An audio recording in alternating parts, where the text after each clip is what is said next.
Yes.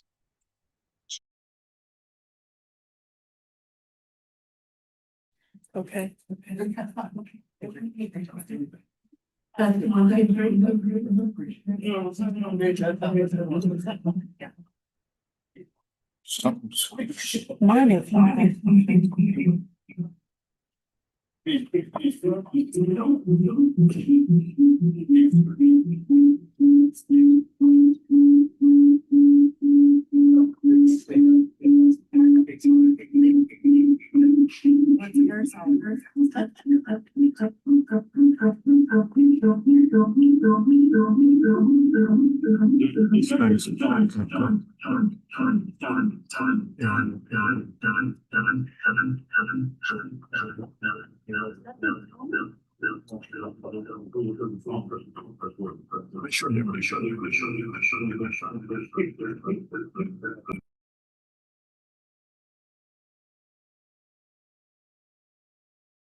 Order, I want to announce that some committee members, staff, and the public are attending remotely via Zoom as well as on-site. All participants joining by phone should mute their phones when not speaking to avoid background noise. During the meeting, please make sure that you announce yourself by name and title every time you speak so the public that is observing knows who is speaking. When speaking, be sure to speak directly into the microphone so that all comments are heard and the record of the meeting is accurate. This is critical given the number of remote participants and his current guidance from the Kansas Attorney General. The public is allowed to participate by Zoom or submit comments by email prior to the meeting, and those comments will be included in the record of this meeting. The public may indicate their intent to provide remote public comments by contacting the clerk's office by noon on the day of the meeting. The public also will have the opportunity to provide brief comments either by telephone or via Zoom from the fifth floor conference room of the municipal office building during the meeting. When speaking, please state your name and city of residence for the record. If public comments are allowed on an agenda item, comments should be limited to the topic of that item. Disruptive comments and behavior are not permitted and may result in removal from the meeting. I will now call the meeting of the Public Works and Safety Standing Committee for Tuesday, February 17th, 2026 to order. Clerk, roll call, please. Roll call. Lopez. Here. Hill. Here. Ramirez. Here. Burns. Here. Kump. Here. Are there any revisions to the agenda this evening? There are no revisions. Our first order of business is the approval of the minutes from our meeting of April 21st, 2025. Is there a motion? Move to. Second. We have a motion and a second. Roll call, please. Roll call, Lopez, Aye. Hill, Aye. Ramirez, Aye. Burns, Aye. Crump. Aye. The vote is 5-0. The motion carries. The minutes are approved. Our first item on the agenda, item 4.1, resolution agreement with downtown shareholders for additional police patrol. The first item of our agenda this evening is the adoption of a resolution for the unified government to enter into agreement with the downtown shareholders to provide an additional Kansas City, Kansas Police Department patrol for public safety purposes. I will recognize Casey Meyer, Chief Deputy Counsel, for presentation and remarks. Good evening. This may sound familiar because we passed a similar agreement last year. The term for that was 6 months. Because it was successful, the parties have agreed to another term with slightly different conditions, but it's between the same parties for the same purpose. So I'll just reiterate, Downtown Shareholders is the contracting entity for the Self-Supported Municipal Improvement District, which we know as the SMID. And to provide a public safety presence, we have drafted an agreement which both parties have agreed to provide one on-duty KCKPD police officer to patrol the SMID district, and a map of that district is attached to the packet, Monday through Friday during the hours of 12 p.m. to 8 p.m. Also, the officer assigned to Minnesota Avenue will assist as needed. If weekend or special coverage is requested, the Kansas City, Kansas Police Department will provide an officer if staffing is available. In exchange for that, the downtown shareholders will reimburse the Kansas City, Kansas Police Department at the rate of an average KCKPD officer's base salary, which will be determined as of January 1st of each year of service.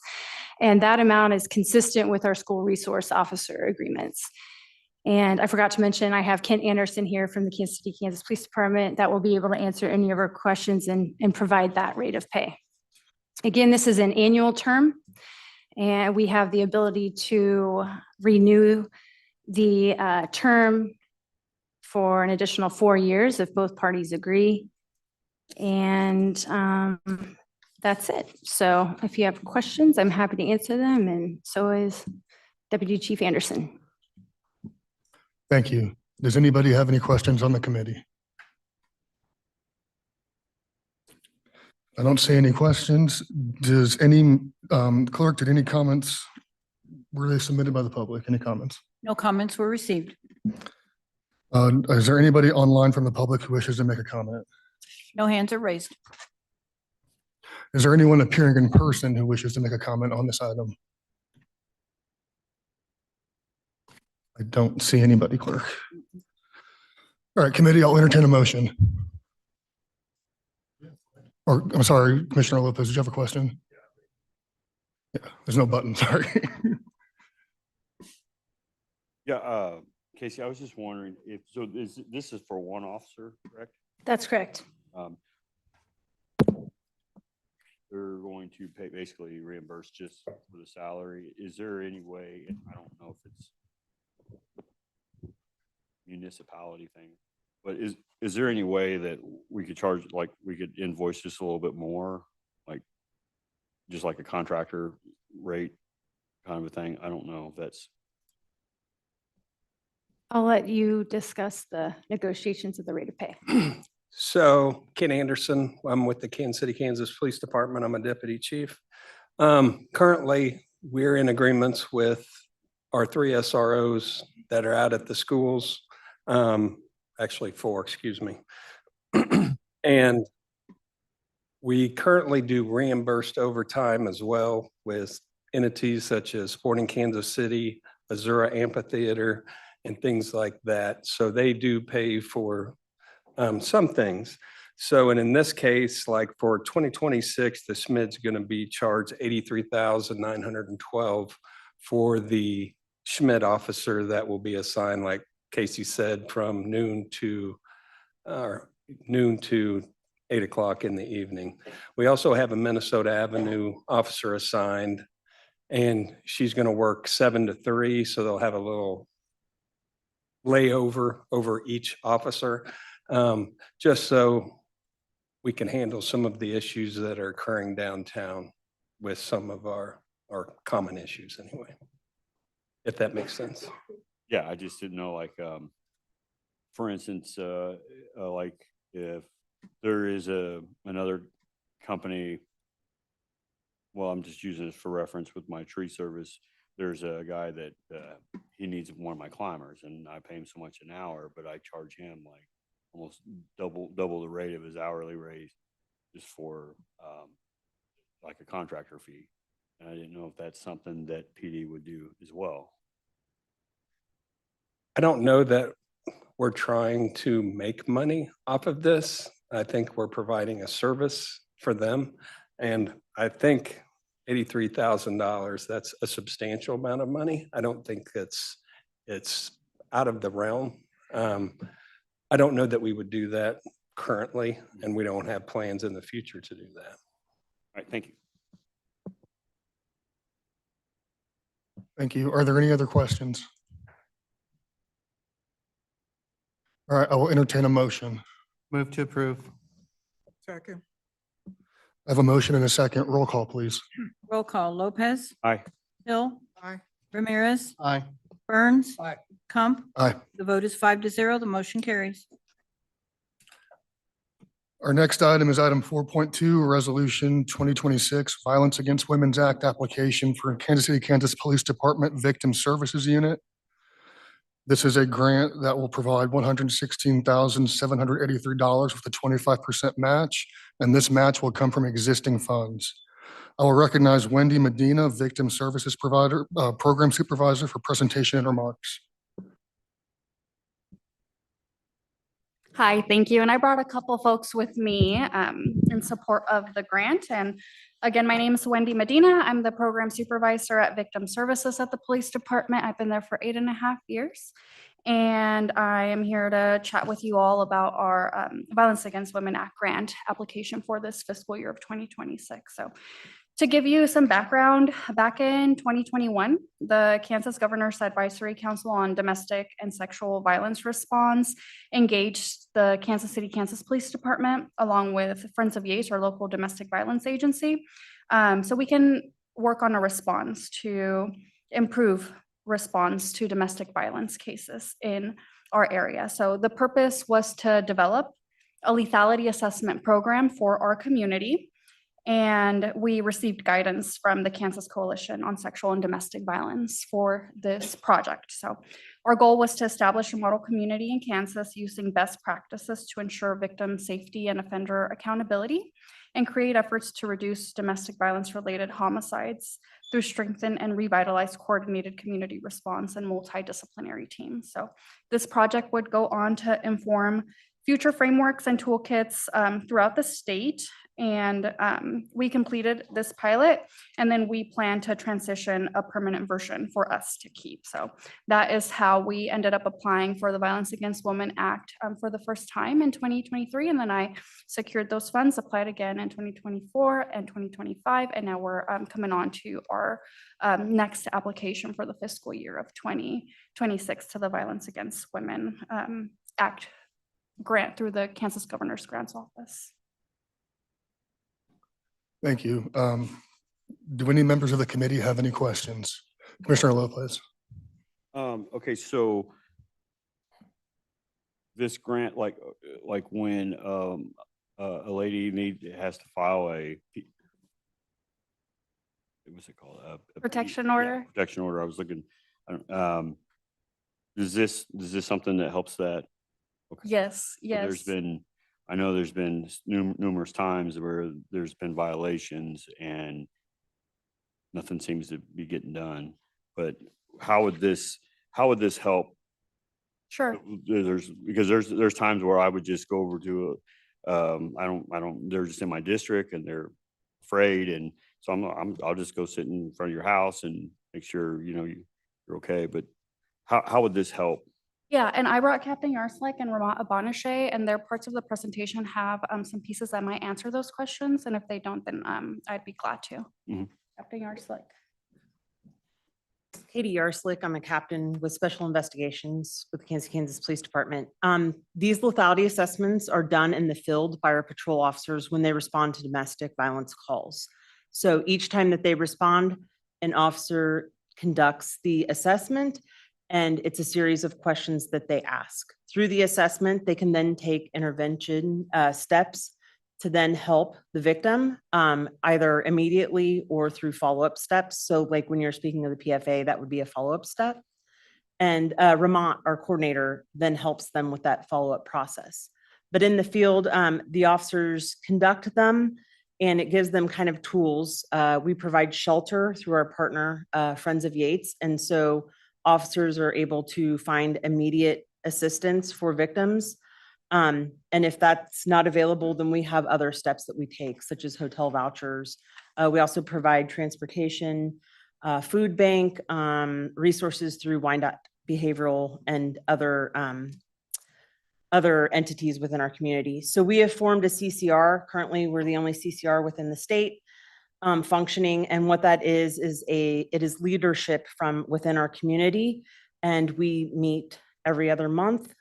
We've already addressed several policy changes or needs for changes within the police department, as well as some of our community partners, such as the sheriff's department and other police agencies. So we have also trained those partnering agencies. So this is done with all of them, Wyandotte County. And I think that the most important part is that we're providing immediately tools and resources to our victims, but our officers are also able to make better decisions and ensure that they're not just leaving a person in a bad situation when they clear that call. Okay, because what I was getting at too was this particular lady in my district, she has this crazy ex, but he would, I guess you would, like, he's IT savvy, I guess, but he would actually put GPS tracker on her vehicle, and then he would just show up, and then she'd call the police, but then he's gone, and then he would go by her house and fire a weapon by her window. And so it's like PD shows up, he's gone. PD shows up, he's gone. And she just can't sleep at night. She's scared. I don't know. Did you just reach out to you guys and go from there? Or? Sure. Captain Yarslick, KCKPD. I would, each and every time, I would encourage victims to contact us. Along with our field officers, our detectives and our command staff have also received this training. With that, we've done other training to kind of help us give a better response. Our officers are now trained in a trauma-informed approach to our victims. And I will tell you that I know of 2 detectives that are regularly working domestic cases in which they're doing GPS on cell phones and a lot of other things to get convictions in court. So I think that this has helped us take a different approach to not only our response, but also our working and investigating of domestic violence cases. Cool beans. Thank you. Yeah. Go ahead, Commissioner. Thank you. Commissioner Hill, District 4. First of all, I want to say thank you for the work that you do. I have formerly been a victim of domestic violence, so I'm very excited to hear that there is appropriate help in those circumstances in a woman's life. My question, which is just one, I'm very excited that you all have been working with Friends of Yates. What other organizations, if you are at liberty to say, do you refer your clients to?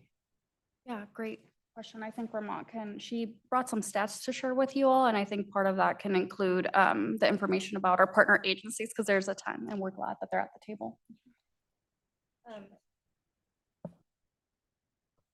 Good afternoon, everyone. My name is Ramat Abanashe Lee, and I'm the Lethality Assessment Program Coordinator for the Victim Services Unit. So we have a high-risk team. So victims that score higher elevated risk I reach out to them the next day and provide advocacy to those victims based off the police report that was received. Our high-risk team is the only active one in the state of Kansas, and it's comprised of representatives from agencies in the Kansas City and Wyandotte County area that work directly with victims and offenders. Our high-risk team reviews the specific cases forwarded from lethality assessments to intervene, collaborate, and share information, and mobilize support for domestic violence victims from each agency area of expertise. We meet regularly to improve outcomes for victims. In 2025, we staffed 68 cases through the high-risk team and hope to continue serving more victims in 2026 as needs arise. Also in 2025, officers conducted 737 lethality assessments on scene. Of those, 459 victims were identified as being higher elevated risk of lethality and were immediately connected to a domestic violence and advocacy agency for support and safety planning. 79 victims entered emergency shelter at our partner agency, Friends of Yates. As program coordinator, I have provided direct advocacy and support to domestic violence victims. In 2025 alone, I provided direct services to 412 victims. Every morning, I review domestic violence report from the day before and make contact with victims to offer support, resources, and safety planning. I also meet regularly with the counterpart at Friends of Yates to ensure we are coordinating services and communicating effectively about victim needs. Yeah, and when she mentioned those agencies at the table are MOXA, the Sheriff's Office, there is the Department of Corrections, parole, there's probation, batterers intervention. Which ones am I missing? CIT. Sane SART nurses. Yeah, the same SART nurses, regional, not just from KU. Is that a good Yeah. summary of the people at the table? Yeah, and on the coordinated community response team, which is made up of like leadership and agency heads of these same agencies, we also have a couple of judges. So it is very helpful to have folks at the table that want to intervene in a more robust way. We've made great strides in enhancing services to domestic violence victims with our lethality assessment project and the dedicated folks that came to the table for it. So I am requesting approval to apply to the Stop VAWA grant through the Governor's Grants Office to fund the period from January through December of 2026. The federal ask is of $116,783 with 25 cents. And the federal portion of VAWA does require a 25% match. So I'm reporting a portion of 2 of our KCKPD captains' salaries as match. So these are the captains that participate in the high-risk team, in the project team, and in the coordinated community response team. For example, Captain Yarslik, who is heavily involved in the training and implementation of the lethality assessment program, the project, the oversight, and then Captain Messick, he is over persons crimes, and he's really active in the high-risk team, prioritizing investigation on those high and elevated lethality cases. So the sum of 14% and 15% of each of them respectively more than satisfies the match requirement. So there are no funds that are being required of the unified government. The VAWA dollars also cover the salary and fringe benefits of our program coordinator. Without VAWA funding, unless the UG is able to absorb the cost, this valuable position would cease to exist. And as you heard, she oversees all of the referrals of high-risk cases identified in the lethality assessment. And she chairs our high-risk team, which is the only one in the state of Kansas. And we've provided leadership to other agencies that have questions about implementing high-risk teams and coordinated community responses and lethality assessments throughout our state. So she provides data control and tracking in accordance with the grant reporting requirements. And most importantly, Rama provides support to our police officers and direct victim services to those who score higher elevated. So she's the one that will sit with them and help them apply for the order of protection and do follow through safety planning and field any questions that they might have, sits with them during interviews with the detectives and provides any advocacy that they might need. The VAWA dollars would also cover office supplies and training for said coordinator and direct items for victims such as emergency hotel when the domestic violence shelter is unable to take them, which is not very often because through this partnership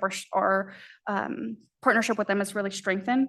It also helps with transportation to safety for victims if we need to get them a bus ride or a plane ticket out of town.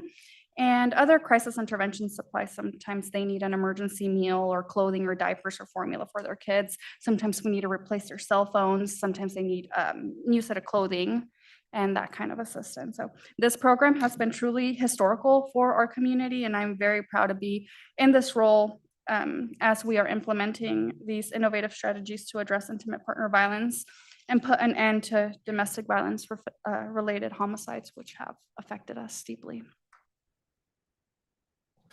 Thank you. I'll go to Commissioner Burns, then Commissioner Lopez. Captain Yarslick, is that your name? Yes, sir. Oh, I thought it was. In my prior occupation as the district court administrator, those ladies would come in and file PFAs. And we had to do a lot of paperwork, not that it wasn't necessary, to provide for the judge to make a determination in the case. And I know when I left over 7 years ago, the percentage of the ladies that would show up, 65% of them did not. And it became very frustrating, not only for the police officers and everybody involved, social workers in that field. I would hope that things have improved to encourage those ladies to come forward and do that, or else the judge really can't make a disposition that he or she should. Katie Yarslick, KCKPD. Yes, sir. I understand your concerns about that. And I think that one of the biggest things that we're trying to do within the police department to kind of counter that is training our officers to be more informed and also do referrals so that I guess they don't have a negative influence on our victims regarding things such as PFAs. So all of our officers have sort of some training on what the program is, and then also a different approach to it, so that they, I think, are more informed on the effects of it and also the effectiveness of when the program works fully, how effective it can be. I will tell you, I believe the year that we started the pilot program, we had, I believe it was 13 domestic related homicides that year. This year we've had one, unfortunately, but I think that's a pretty big decrease. So I think the numbers are showing that we are improving, and that with Ramont in her position, she's able to follow through. So they're not just filing the paperwork, they're actually showing up to court, and then they're also calling the police when it's violated. And to add to that, I think there's also like a gentle challenge to like unified government personnel and court personnel to be aware of those domestic violence dynamics that take place that sometimes do keep a victim from coming back. So stats say that it takes 7 times of going back and forth before a woman will finally leave an abusive relationship. So it's not uncommon for folks to seek help and then realize that they want to give them a second chance. And that is something that we just have to live with and provide victims the resources and options so that when they are ready, we can be there to support. Well, thank you, ladies, for all you do. Your work doesn't go unnoticed. And I don't know too many people that would do the work that you're doing, because it is a thankless job at times. And then but you do see some good rewards. Yeah. Thank you all for your support throughout this time, because I know I come before you every year at least twice for these grants for these programs, and I've always been met with kind words and support. So. Thank you. Commissioner Lopez. Yes, I just wanted to go, I was going over the numbers. So you're requesting a federal grant at $116,783, correct? Correct. Okay, at 25% match, that cost us $29,195.75. Does that sound about right? So it's actually 74.92%. It's rounding up by a little bit, and then the match is 25.08%. So that gives us 39,000. Wait a minute, because that's not what it says here. So what was the percentage on the match? 39,086. Right, but if you take 25% of the match of 116,783, it's 29,000. I'm just trying to figure out where you're coming up with the just shy of 9,900. I don't have my calculator on me, but I had calculated 25.08%. 25.08%. We'll just call it even 26%. But still, that gonna knock it up 10, just shy of 9,900. And if we don't use the entire match, if the match is met, then we just stop reporting it at that point. Right. I was just trying to figure out, there's a damn near $10,000 difference. I was just trying to figure out the money on that. I don't have a calculator on me to. That's all. We can circle back, I guess, but that's just kind of a big gap there. That's what I was just trying to figure out. Is the 25% match, what I have is $29,195.75. And over here, it's showing $39,086. There's a pretty good gap there. I use an Excel spreadsheet, so I just like plug in the numbers and. Either my calculator's broke or somebody, I'm just trying to figure that one out.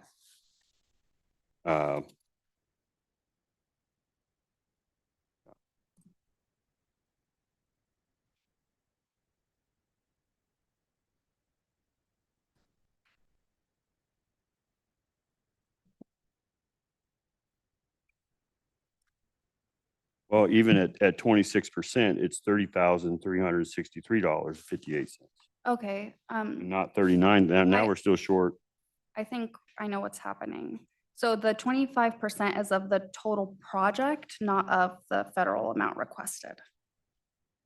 So the total project is the match plus the, But yeah, it just says here is the value of a grant, $116,783.25 with a $39,086 match.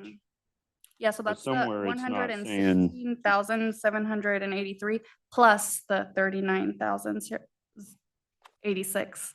And then the total of that, if you divide it 75% and 25% is the total. I mean, right, but it doesn't have your. Something's not calculated right, or at least, or we're not getting all the information. That's all. That's my only thing. Yeah, Jump in, Allen House System Administrator. So I think to Ms. Medina's point, so I think it calculates out to around 155,000, give or take, for the program costs. And 25% of the program cost is the 39,000. That's the match, and then the 75% of the remaining cost is the federal amount that is being requested for the grant. Maybe we'd be a little bit more clear, because I don't even see the 100. yeah. And I'm happy to clarify it because I'm pretty From my sure, point of view, yeah, you know what I yeah, mean? I'm pretty sure I can explain it to you and make it make a little bit more sense. I'm a social worker, so math was never my strength, but through this grant management and with support with our fiscal manager, I have secured these grant funds year after year, like over $1 million at this point through VOCA and VAWA. So I feel like I can explain it because I also did not understand it initially, the match and the federal, but Well, I just want to make sure we're on the same page, but because I'm obviously not on the same page. okay. It's not in here, but okay. Would it be helpful if you added the federal award to the match award and then take 75% out of that number? Well, I can do that later. Just want to make sure. Yes. But I was just trying to, I'm just trying to follow here. That's all. We have two different numbers going on here. Okay, thank you. Thank you. The House System Administrator, I just want to make sure there's clarity for those who are watching. So the program cost is 155, give or take, Mhm. $1,000. In that, there's a 25% local match and 75% federal grant. 75% of the federal grant is the 116,783. 25% is the 39. So if you take that 155 and you times it by 0.25, get our local match, you'll see that it comes out to 39. Right. Well, I mean, it'd been nice to have that one. That way I'm not veering off the road here. Because with the information I have, it just wasn't adding up. So. Thank you. And just one very quick question for me. I do want to commend you all on the work you do. This is very difficult work. And when I was in law school, I worked for a nonprofit and we did some domestic violence defense. It's very hard. And the things you see in here is extremely difficult. So I commend all of you. Just a point of clarity, this is coming from existing funds. This is coming from existing funds. This isn't going to cost us the 25% match, correct? Correct. Yeah, it's in cash from existing funds, which is the salaries of our captains. Very good. Thank you. That's my only question. Do we have any other questions from the committee? Commissioner Ramirez. Thank you, Mr. Chair. Just echoing words of gratitude for the work that you guys do. It is hard work. Just like me working with children, being a teacher, I always say it takes a special type of heart to be able to work with children. And the same goes with you with the work that you do. So thank you every day for the hard work that you do. It doesn't go unnoticed. Commissioner Hill. Thank you, Mr. Chair. I want to move to approve. Is that okay to do that? Let's check for public comments and online, and then you're totally fine. If there's no other questions from the committee, clerk, do we have any comments from the public on this item? No comments received. Is there anybody online who wishes to speak on this item? No hands are raised. Is there anybody appearing in person who wishes to speak on this item? I will now entertain a motion. Thank you, Mr. Chair. Hill, District 4, move to approve. Second. I have a motion and a second. Clerk, roll call, please. Roll call. Lopez, Aye. Hill, Aye. Ramirez, Aye. Burns. Aye. Kump. Aye.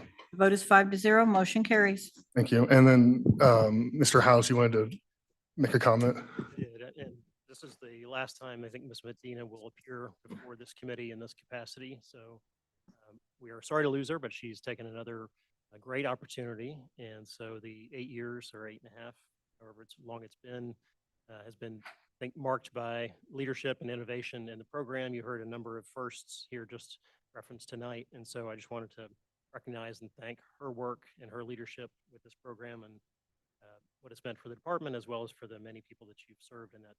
Thank you. Certainly. Thank you.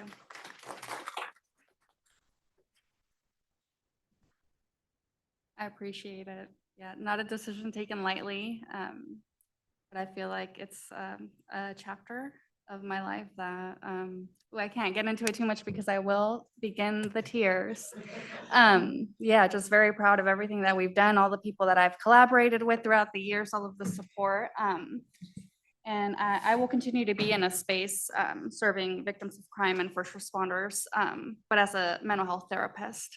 So a little bit of a change, but I'm very happy and thank you. Thank you for the comment. Thank you very much.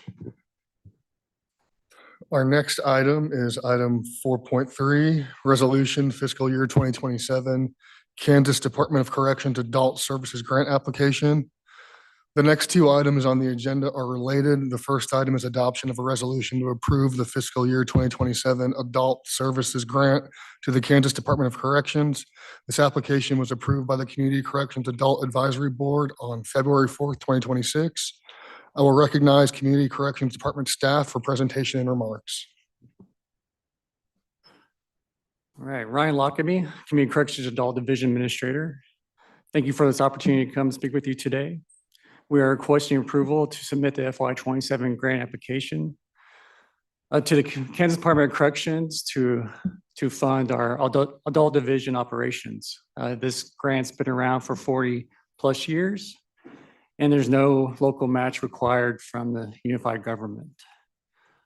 I'm happy to answer any questions you may have.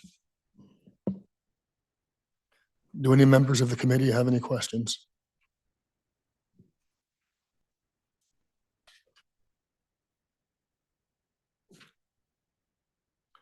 Commissioner Lopez? Yeah, sorry, I'm just not seeing the numbers on the grant you're requesting. The grant is for $1.9 million. About 90% of that is personnel, about 10% is operations.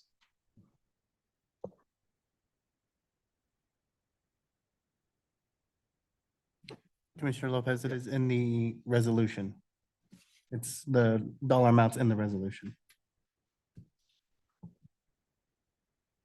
Okay, all right, thank you. Thank you. Are there any other questions? Clerk, I'm sorry. Just for clarification too, these are annual ongoing allocations that the state of Kansas provides to counties for services. And so, this is one-time dollars. These are really something that you'll see come back before you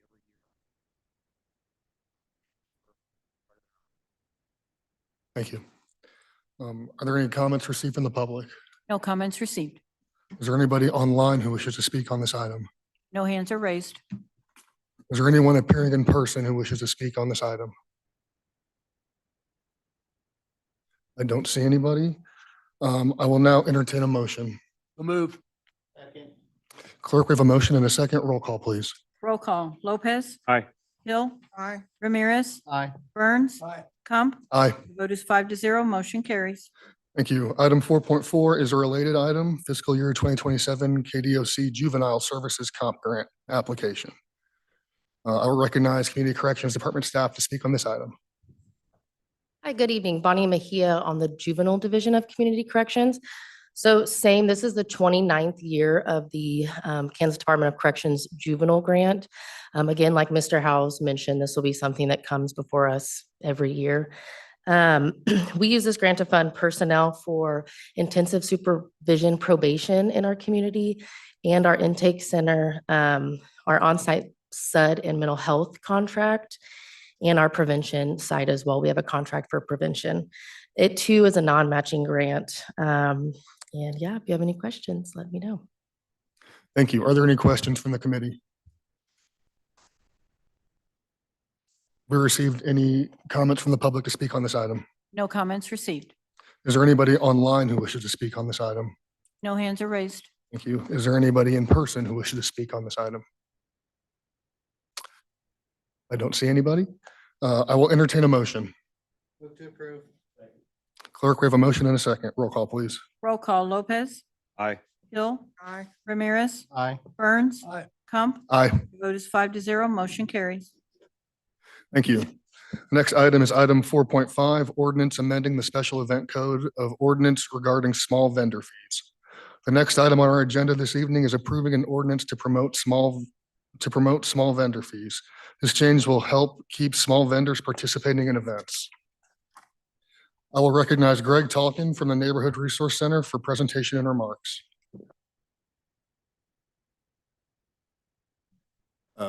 Greg's not here. My name's Jason Hallworth. I'm a business license administrator. Sorry about that.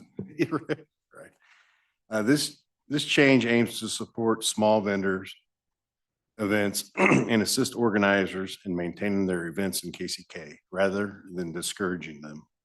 We have received several concerns from promoters and organizers regarding vendor participation, with some vendors becoming discouraged and less engaged in local fundraiser activities. Last year, we licensed only a few vendors due to pushback from organizers, discussion with UG commissioners to simplify the special event process, and a need to clarify our overall approach. This is just the first step to improve the process. Do any members of the committee have any questions? Commissioner Ramirez. Thank you, Mr. Chair. Thank you for bringing this forward. I know you and we had a conversation last year about this very item. And so I'm happy that, you know, we were able to work with the small vendors and come up to a compromise. This was something that I did not think it was going to be an issue for some, but it was, you know, and every issue then is an issue that needs to be listened. And so I think you did that, and I really, really appreciate the work.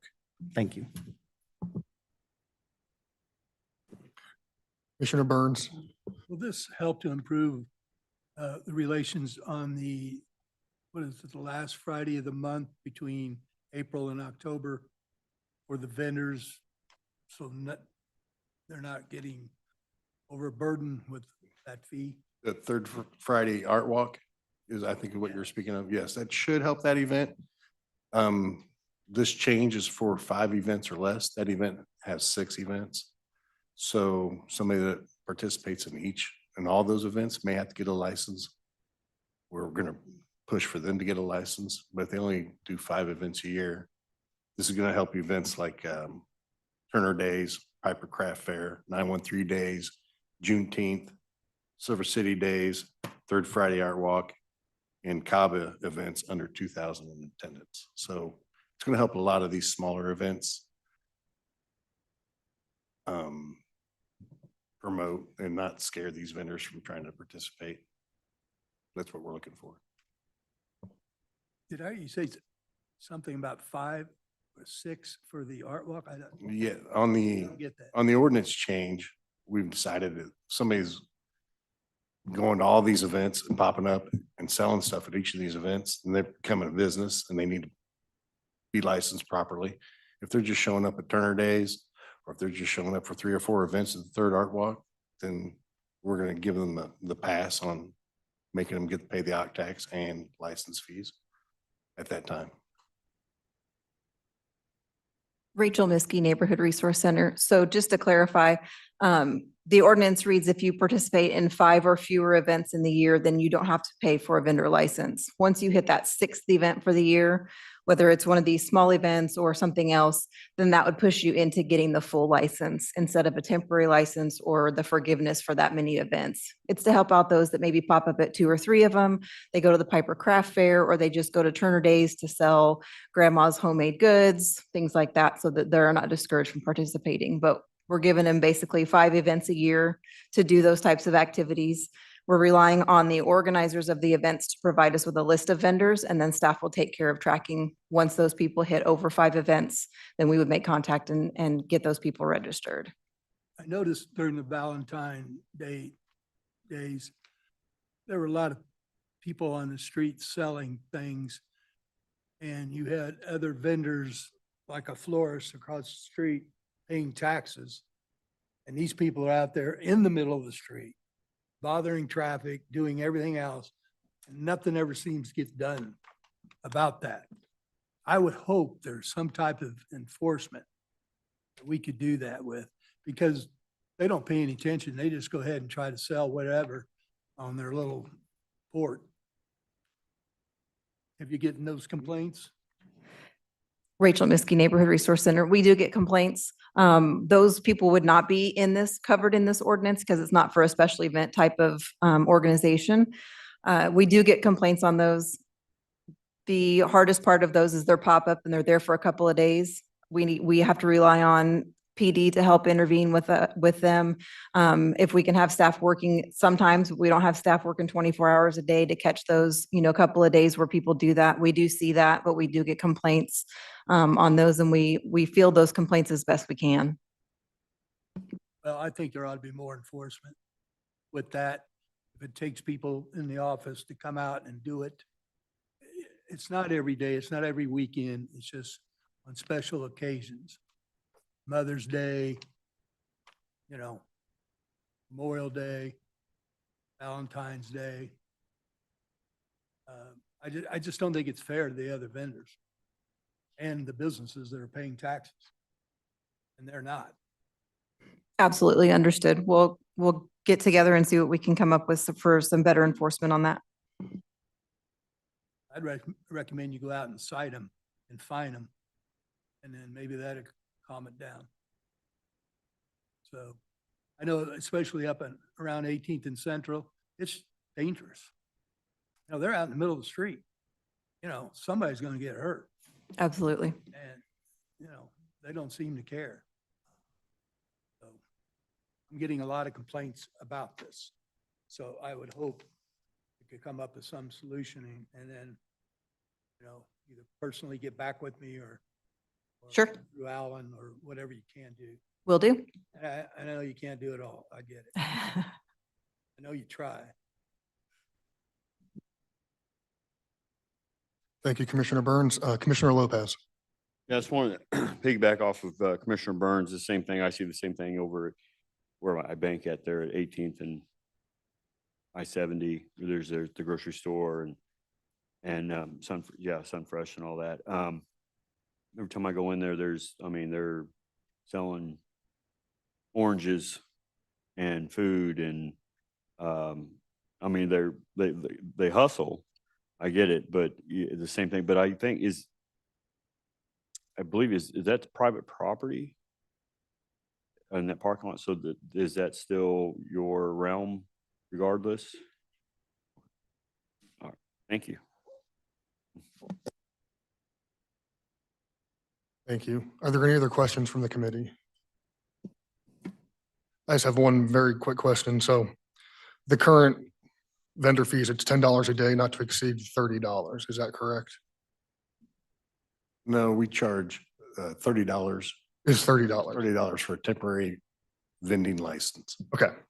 And this would exempt certain occasional sellers, 5 or fewer, or after your 5th, if you do more than 5, then you start paying for the, And you would pay the $100 yearly license fee. Okay. Your occupational tax as well. excellent. Thank you very much.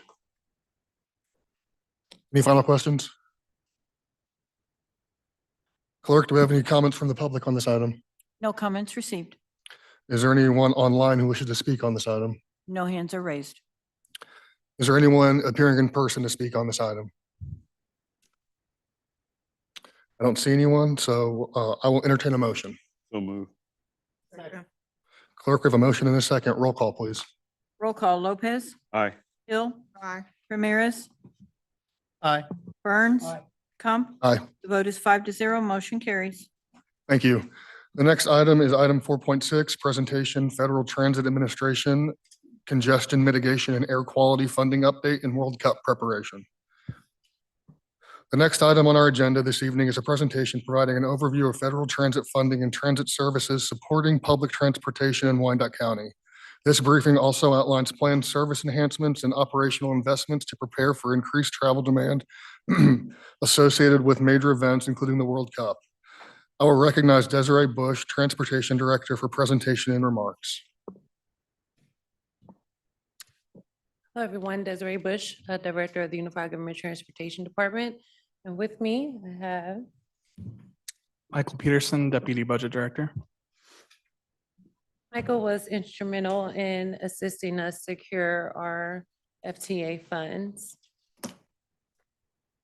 Before we actually go into our 5307 and CMAQ funding, I wanted to take a brief moment to provide you an overview of the essential services that we provide in our county. If I could figure out how to change that. Slide. Magic, there we go. Just say the magic word. Okay, so a little bit about the Unified Government Transportation Department. We do operate local FIS routes along the major corridor areas. We also have microtransit that we provide within the county. Now, microtransit is a on-demand service. We actually use the IRIS app. So I'm pretty sure you all heard of IRIS and seen the new kiosks along State Avenue. It is quite popular, and I will discuss that program here shortly. We also have our bike share program. One of our other popular programs is our paratransit. Paratransit program serve those who are disabled and are seniors age 65 and older within the county area. We do contract some levels of our transportation services to the Kansas City Area Transportation Authority, better known as KCETA. So internally, the UG Transit Department, we own and operate 5 FITS routes, and then we contract 2 FITS routes to KCATA and some paratransit services.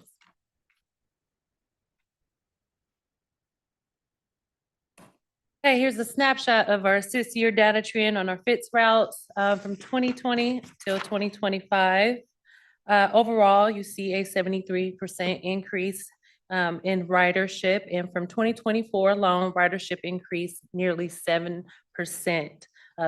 So that shows continued growth along our FITS routes. And just FYI, this does not include the 2 routes that we contract the KCATA. It's only the Unified Government Transportation routes, which we do own and operate 5 FITS routes within the county.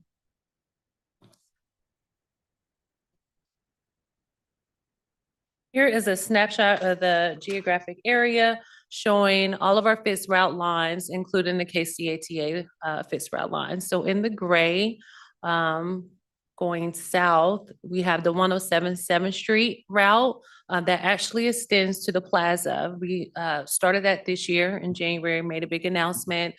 Since we have the streetcar, the plaza streetcar, we extended the 107 to the 7th Street. So that's actually our first time in our department history. We've been able to connect a FITS route directly to a streetcar platform, something that we are immensely excited about and proud of. And then we have the 101 State Avenue. It's actually the most popular FITS route that runs 7 days a week with a 30-minute frequency from 12th and Charlotte in Missouri to the Legends. So the two KCATA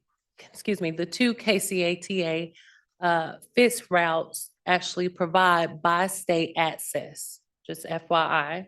And then for the other FITS route lines that are actually colored, those are the Unified Government FITS routes. And you see they're all interconnected. And I'll go over the transportation hubs here shortly. Okay, transit centers. How do you get to and from within the county? So we have 4 transportation centers. First and foremost, we have the Legends Walmart, where we have 2 FITS routes that stop at that location. Then we have Kansas City, Kansas Community College, where we have 3 FITS routes. The Midtown area at 47th and State, we have 2 FITS routes that stop there. And then lastly, the most popular one is our 7th Street Transit Hub, where we have 6 FITS routes that stop at that location. So when you have the FITS routes, you have folks that stop at the platform and then they can transfer to another service line.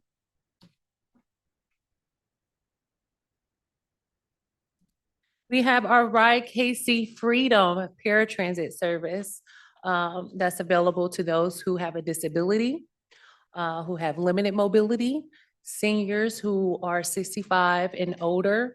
We do require a pre-approval, a application. So it's a pre-approval process.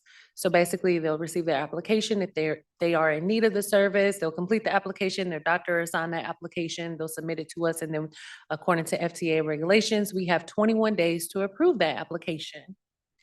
So here we have a 6-year trend. Overall, we saw a 59.6% increase in ridership over the 6-year span. And from 24 to 25, the paratransit ridership increased nearly 8%, rebounding from a slight dip in 2024. So we have certainly rebound, but average, we provide, we have a roughly about 35,000 that we serve annually. And I don't think I mentioned this, but this is a curb to curb program. Curb to curb means we will come to your home, pick you up, and take you to your destination. And we have our most popular, the Ride KC On Demand IRIS program. So we actually started IRIS in October 2023. Before IRIS, we used a different app called Translock, but we've always had microtransit. Microtransit is basically a zoned area where you have like that Uber, Lyft type of service. So you would download the IRIS app to book your ride. Our passengers have the flexibility to book their ride on the app, or you can call our dispatch center, or you can book your ride online. We do require a fare. It's $3 per person each way, as long as you are within the zone, and we have 2 zones.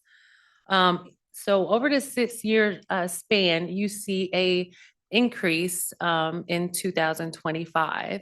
Well, in 2025, we actually launched a Northeast Zone, which is east of 635. We connected it to our Midtown to Legends Zone. So Midtown is 47th Street to the Legends. And if you go north to south, it would be Leavenworth Road to some areas in Turner and Edwardsville. So it's a large zone area. It covers like half of Wyandotte County. But when we launched east of 635, we saw a 255% increase in ridership. So that's why you'll see me in the future, and even those our commissioners been with us, saw me last year, really pushing and advocating for Iris. We certainly see the benefits of it. And if you know a friend, a family member, or if you have children, they use it too. You must be high school age. We do see Sumner Academy students, Wyandotte High School students, they use it, after school activities or what have you. They utilize the service, so we certainly want to keep it going. And we do contract some levels of our IRIS program to Z-Trip. This program is available 7 days a week. So Sunday through Saturday, and that's really great for our county. All right, I'll try to speed it up so we can get to our funding. We also have the bike share program, our eHub bike. So here we have a pie chart displaying the utilization data from 2024. We did receive our 2025 annual report that just posted last week. So if you're interested, go out there on our website to take a look at our 2025 bike share program report.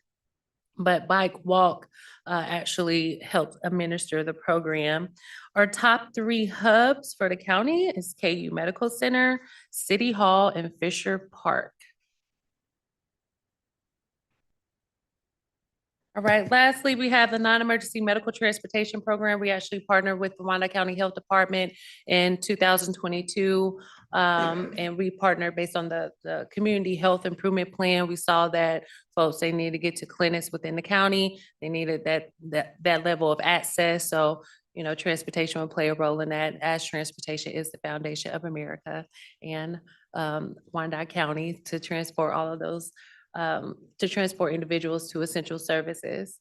So with that being said, we do have 7 participating clinics, and this, by the way, was grant funded, UG ARPA, but now those ARPA funds have been expensed, and we have actually moved forward with still providing service for this program. We provide non-emergency medical transportation on Tuesdays and Thursdays, which are not our busiest days. We're super busy on Mondays, Wednesdays, and Fridays, transporting folks to dialysis and other essential services, but we've been able to really support the health department with this program. So far, we've served over 2,000 in ridership. Now I will turn it over to Mr. Peterson to discuss our funding. Michael Peterson, Deputy Budget Director. We thought this would be a good time, since we're talking about some additional funding that we allocated, to just review quickly the overall transit budget. So transit would be an example of a shared service department across the city and the county. So what you see here is, you see the transit for 2026 was approved a $9 million budget. Roughly 85% of that is in the city general fund of about $7.7 million. Half of that funding goes for the KCATA contract services, with the remaining half supporting fixed routes, ADA paratransit, and microtransit programs. Another 14%, roughly 1.2 million, supports senior paratransit services. Those are county funds. Those directly come out of the county aging program. And that's due to us having a lower age requirement than the ADA requirement for senior paratransit services. And then it was determined in the past to fund the bike share program out of the tourism fund. So those are the 3 sources of funding for our certified budget for transit, with grants, including the several federal grants, the 5310, 5307, formula funding, federal congestion mitigation and air quality CMAQ program, and then Kansas Department of Transportation does give us an annual allotment as well.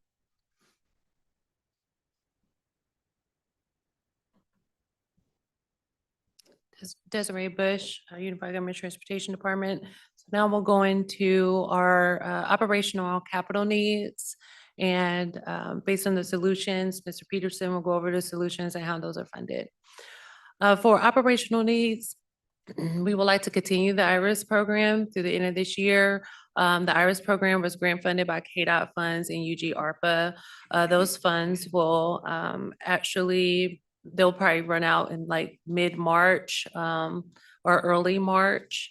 It costs $620,000 to run this program. That $620,000 will give us a current level, 3 dedicated vehicles, 12-hour shift from Z-Trip. So that's a total of 4,296 annual service hours from Z-Trip.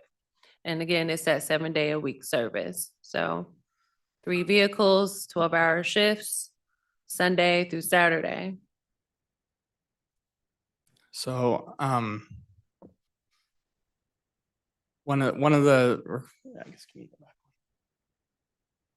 Okay, so one of the things we were asked by the commission during the last budget cycle was to come back with a possible solution for the IRIS program. So working with KCATA, we identified some additional funding that we had available that we were not utilizing. So because this is a new service that we have not previously received funding for, the KCATA is requesting roughly $330,000 of CMAQ operating microtransit funding. So that's going to get divided out over 3 years. So that's 108,000. 100,000 is the remaining of the KDEC grants that we have left for this year. And then we're planning on drawing down roughly 400,000 of operating match from federal funds that the KCATA has been holding for the UG.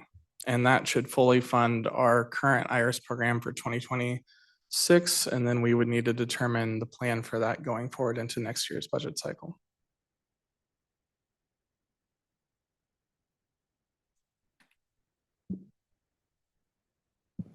Okay, our capital needs, right now, we need to replace 6 fixed route vehicles, 7 paratransit vehicles, and 1 trash compactor.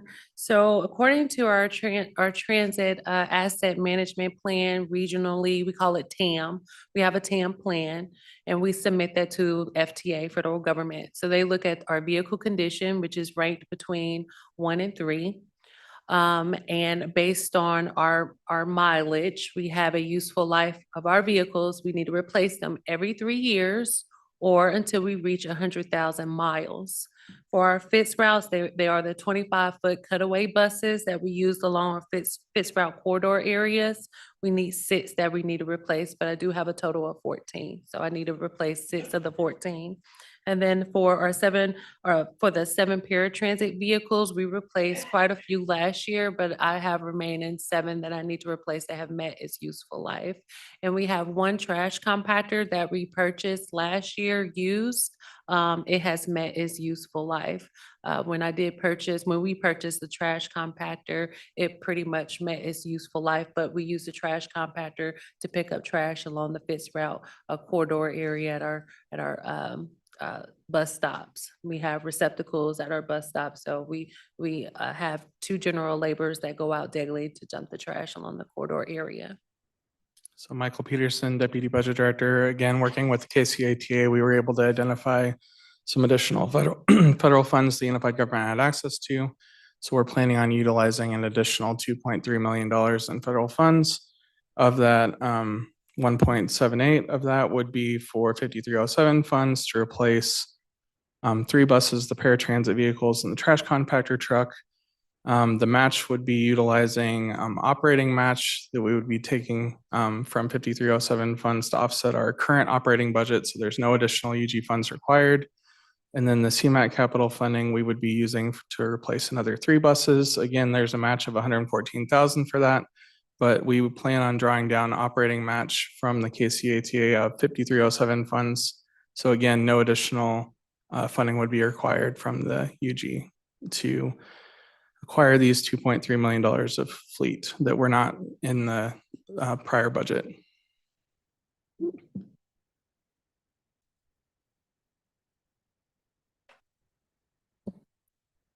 Desiree Bush, Unified Government Transportation Department. So now we'll go into our Rural Cup projects. what we plan to do this year. Our goal is to expand the Iris zone. We have two concentrated zones, Northeast Zone, Midtown and Legend Zone.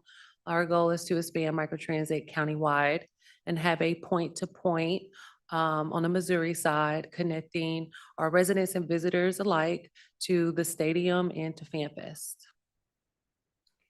For overtime, we do plan to move forward with extending our services to the weekend. Unified Government Transportation, we do operate Monday through Friday, weekends off, but we do plan to move forward with providing fixed route services to the public on the weekends. Then we have the Legends Loop. This is a pilot project. The Legends Loop was basically a circular route that will connect the hotels and some entertainment sites such as Atlas 9, Hollywood Casino. We have existing stops along Village West Parkway, so it's no use in creating new stops. We'll use what we have currently along the 101 and our 116 West Parallel. So folks will be connected to the Tangier outlet and Sporting Way, and along the loop, we'll also stop at Compass Minerals. So our goal is to run this route, the frequency hourly with a runtime of 30 minutes, direct loop. And if we decide to move forward with having the loop within our permanent operations, we have the cost at roughly $215,000. Then we have wayfinding. We want to make sure that folks are able to find their way around the town. So we have a budget of $20,000, which would include new post signs, bus blade signs is what we call them. We'll be able to post those along the Legends Loop route, but our other routes already have existing signs. And then just in case if something happens, let's say that they do fall and we lose some here and there along the route, we can replace them. Then we have our fixed route extended services. That's the KCATA. We do plan to extend the 101 and 107 to the weekends and increase the increase the frequency to 20 minutes. The 107 operates Monday through Saturday, not on Sundays, but our goal is to move forward with offering the 107 route on the Sunday service line. And for the 101 State Avenue, it operates 7 days a week already. And we would like to expand the service until 2 a.m., which is average 4 hours after the games, the initial games. And we have our route property management. That's just in case if something happens, our bus shelters are damaged or our receptacles are damaged or benches, we'll be able to replace them. We have a contingency just in case we fall short somewhere along those services, with a total budget of $1.4 million. So again, there's $1.3 million that we're planning on being able to use from KDOT for this, and it requires a $128,000 match. While we're not able to fund transit to the level that we anticipated last year, KCATA did identify another $640,000 of American Rescue Plan funds that had not been allocated to us, that were able to be applied to our contract.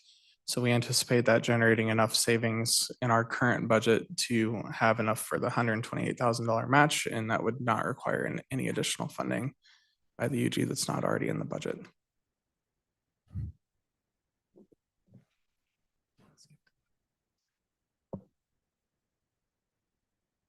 Okay, well, the 3 remaining slides here, we broke out the federal 5307 urbanized area formula funding. We did list out the eligible activities. The required match at the bottom is for information only if you want to learn more about the FTA funds. The same for CMAC as well. But I would like to go over slide 16. And next slide. Next slide. I wanted to inform the commissioners of the funding flow. So KCATA, they are the recipient of FTA funds. We are the sub-recipient, same for Johnson County. So KCATA jurisdiction actually covers Kansas City, or covers Cass County, Clay, Jackson, Platte County, Johnson County, Wyandotte County, and Leavenworth counties. That concludes my presentation. You have any questions or comments? Thank you. Commissioner Ramirez? Thank you, Mr. Chair. Thank you, thank you, thank you for doing that. That was, I was one of the proponents of let's go back and let's see where we can find additional funding in different ways to continue the IRIS program and continue all of these improvements to our transportation department and our transportation infrastructure. It's very much needed. As you can see, the IRIS is very popular. And I hope we can get to the point in the future where all KCK, all of Wyandotte County can be part of that IRIS program and participate and have that ability to do that. But I thank you for all the hard work you've done up to thus far to continue the IRIS program, to help us get prepared for the World Cup.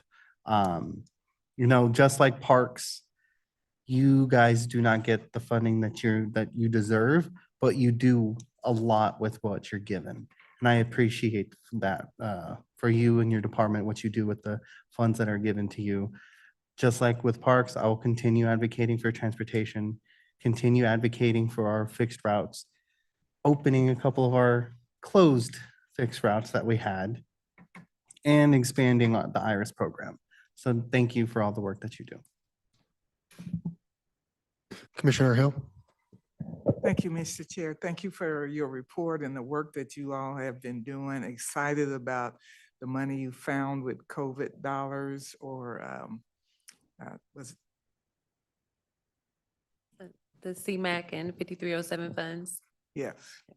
Okay, so I'm just excited about that. I have one quick question. The curb to curb pickup, can you explain what are the requirements that have to be met so that individuals can be picked up from their home? Is it just for those who are disabled, or is it just for senior citizens? So just wanted to know what are the requirements?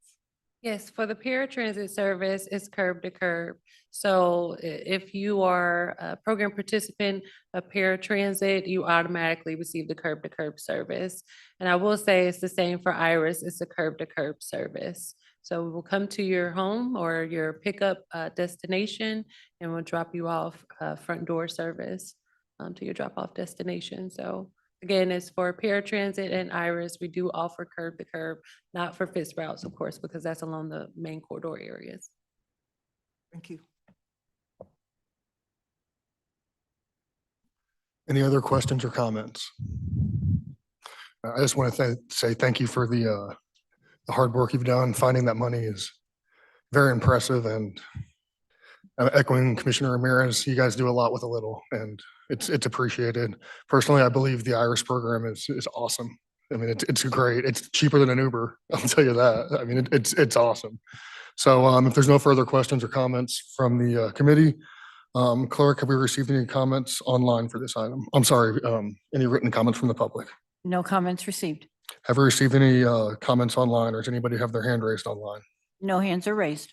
Is there anyone appearing in person who wishes to comment on this item? All right, I don't see anybody. This was for information only, so there's no vote, but I appreciate you. Thank you for the information. It's very helpful. Thank you, and thank you for you all's support. And I want to formally thank Michael Peterson for being instrumental in securing the FTA funds. Yep, thank you all.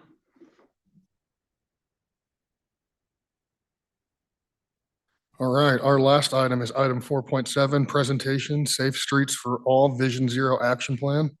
The final item on our agenda this evening is a presentation regarding the Safe Streets for All, or Safe Streets and Roads for All, grant to develop a Vision Zero action plan aimed at eliminating traffic fatalities and severe injuries while prioritizing equitable investment in underserved communities. I will recognize, I don't see Troy Shaw here, so I will recognize the Public Works team for presentation and remarks. Good evening, and thank you. This is Sarah Schaefer, Public Works. We'll go ahead and get started with the presentation. We also have two other individuals here, so I'll let them introduce themselves as well. Hello, good evening. Alyssa Marcy, Planning Department. Good evening, Anthony Gallo with Kimley Horn. I'm the consultant project manager supporting Alyssa and Sarah and UG Planning and Public Works on this effort. And I can take us, next slide, please. So for this presentation, it is information only. We're going to give a recap on Vision Zero, the project that we've been doing over the past, I guess it's been almost a year and a half now. We've recognized that we have new folks, new elected officials here, as well as a new mixture of committee members. So we want to make sure that you are all up to speed. So I'll take you through what we've done so far in our vision, mission, and then pass it off to Sarah. She's going to talk about our goals, our priority safety project locations, and then what the next step is in seeking grant funding. Next slide. So as a recap, so the Vision Zero Action Plan came out of the GODOT Strategic Mobility Plan. It was one of the goals when we recognized that safety was one of the major concerns in our road infrastructure in the county. So in 2022, Wyandotte County, in partnership with Edwardsville and Bonner Springs, secured a grant through the US DOT Safe Streets and Roads for All program. So this is a grant award total of $1.2 million for the whole Vision Zero Action Plan, which is supported by a match through KDOT. And again, it's countywide. So this is looking at all of our roadways in the entire county and identifying where our most dangerous road segments and intersections are. So kind of where we're at so far is at the stage of wrapping up the project, and we'll walk you through that in a little bit. But this has been a long process. We've come through Public Works Standing Committee during that entire time to provide you updates.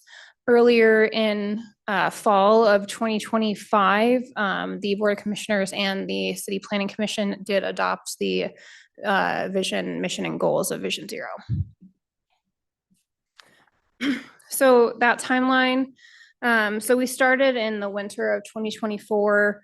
That again is just an analysis phase. It does require a lot of data to analyze the entire county roadway system. A lot of these come from crash reports. So you're looking at crash reports from your local, state, and federal level. But we also had a public engagement period. And some of you may remember we had a public map of the entire county, and anyone could go in and drop a comment on where they've maybe experienced a crash, they've seen a crash happen, they've had issues with an unsafe roadway, they've seen a lot of speeding, that type of thing. So we gathered, I think, almost 500 comments on that map. And I think one of the great things about this project is that the community feedback and the hard data that we had were pretty in sync with each other. So not only does the community know where these things are, but we can prove that that's exactly what's happening. So summer of last year, we did some project prioritization and development. And again, that's continuing through kind of where we are now.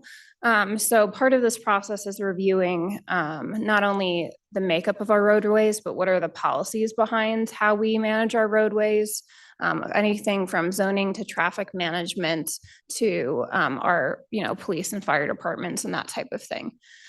So this past winter, again, we adopted our vision, mission, and goals, but we are finally in that stage of formulating the entire plan, putting it together, and identifying our top priority safety projects. So just a recap of who's been involved in this outside of this committee. So we do have a steering committee that's made up of both UG departments that really interact with roadways. So our public safety departments, transportation health department, legal. We also have non-UG members of our steering committee. So that includes every school district has been involved. We've had Safe Kids of Greater Kansas City, MOXA, Bike Walk KC, the whole person. So including folks that also maybe are hard of hearing, hard of sight, and how they navigate our road systems.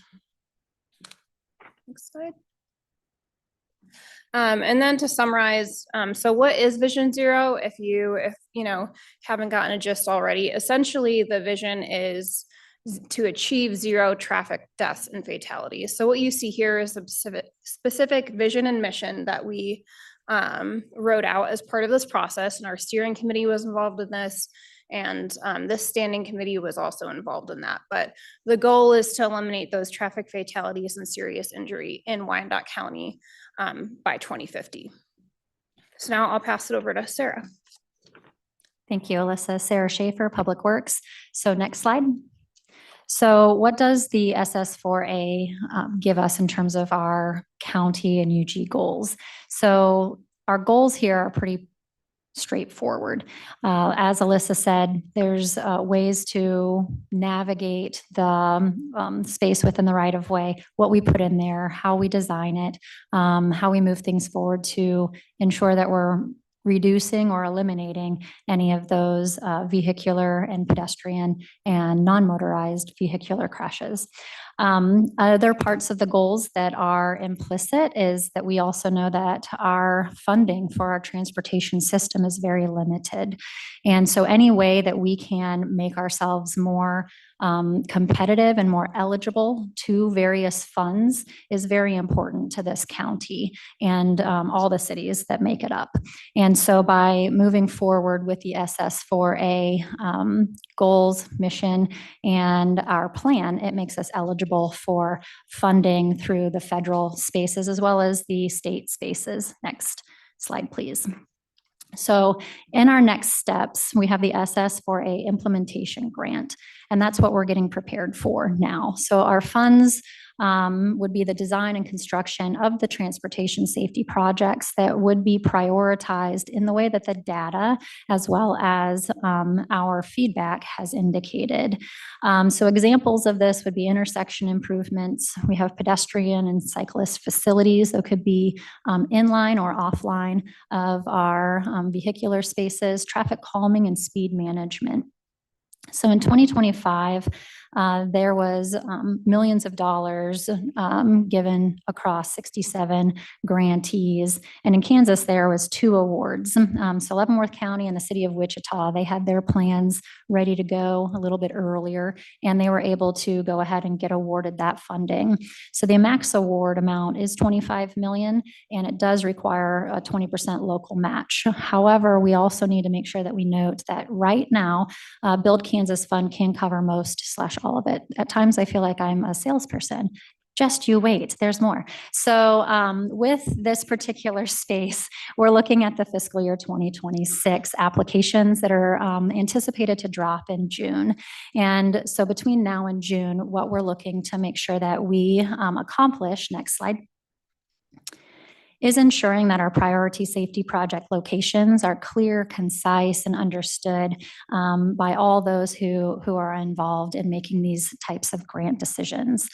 So all major streets and intersections within the county are scored. A while back, we did go through a scoring introduction. So when we come back with these particular locations, we'll make sure to go ahead and remember all of those or reintroduce it.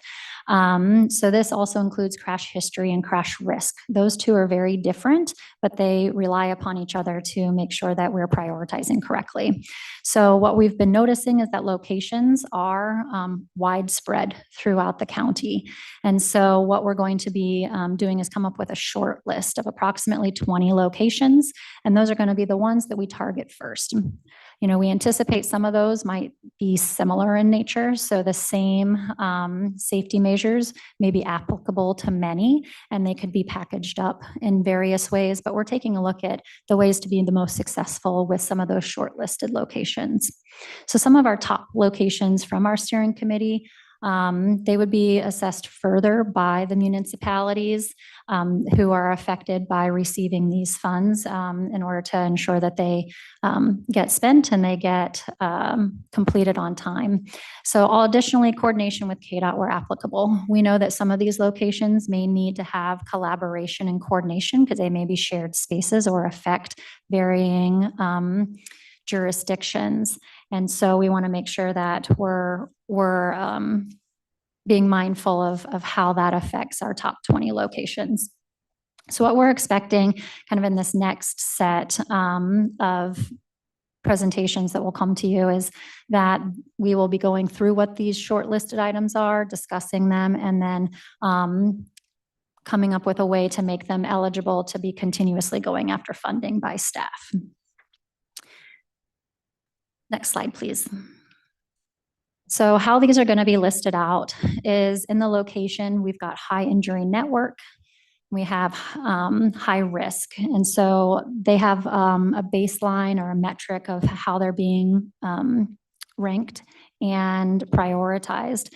We also have additional considerations, as noted here, that go into how and why we can package these up to be the most successful spaces. If we already have funding being generated into a project within that location that can be utilized as match, that's a very easy way of indicating a project's multi-uses for that single funding source. So those are beneficial. So it's a community benefit to try to stack those together.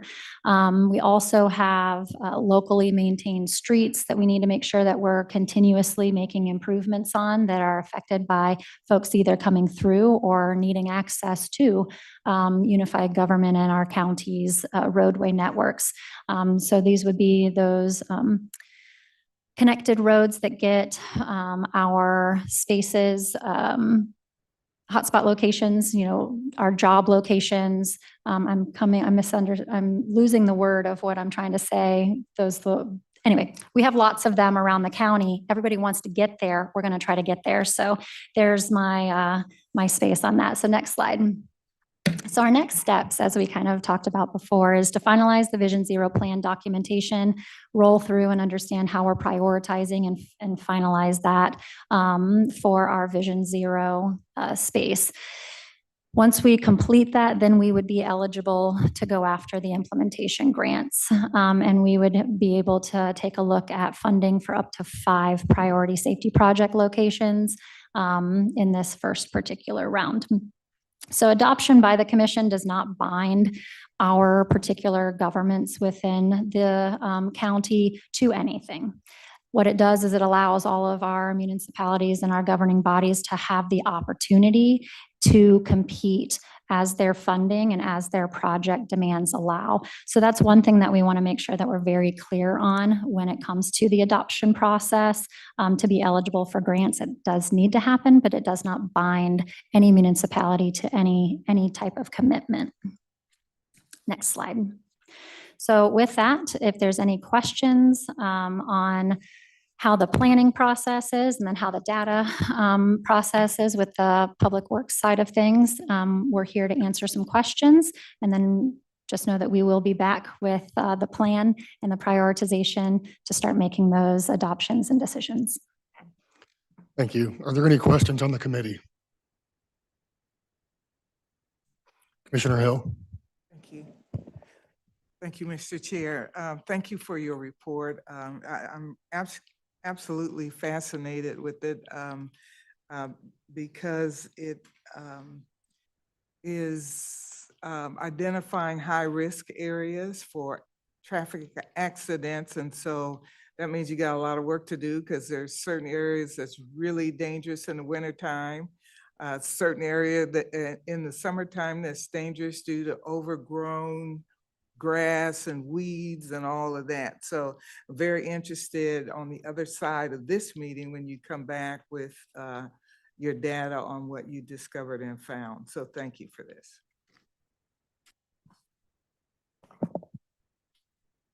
Are there any other questions or comments?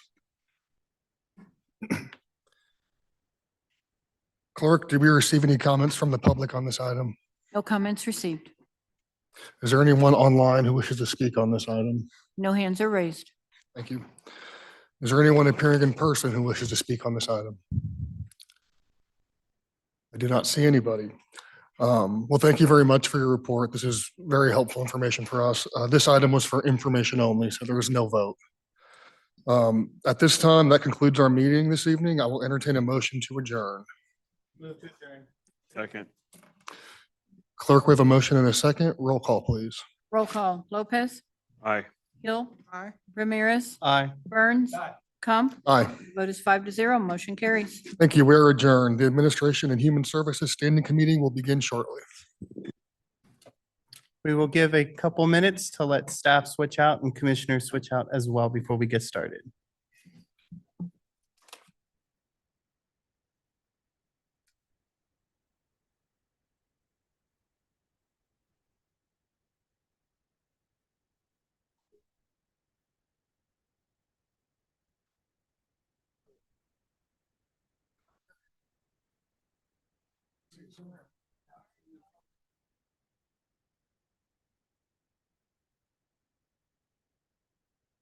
Absolutely.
Mm.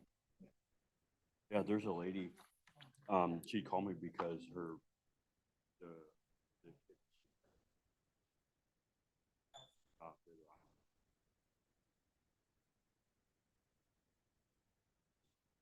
well, barely.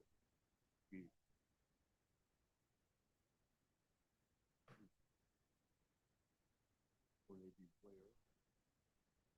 And then when they would, they'll take them. Wait. And when I found out, and when I picked them up, wait, how long? Yeah, no. If I pick them up, and then the wheelchair.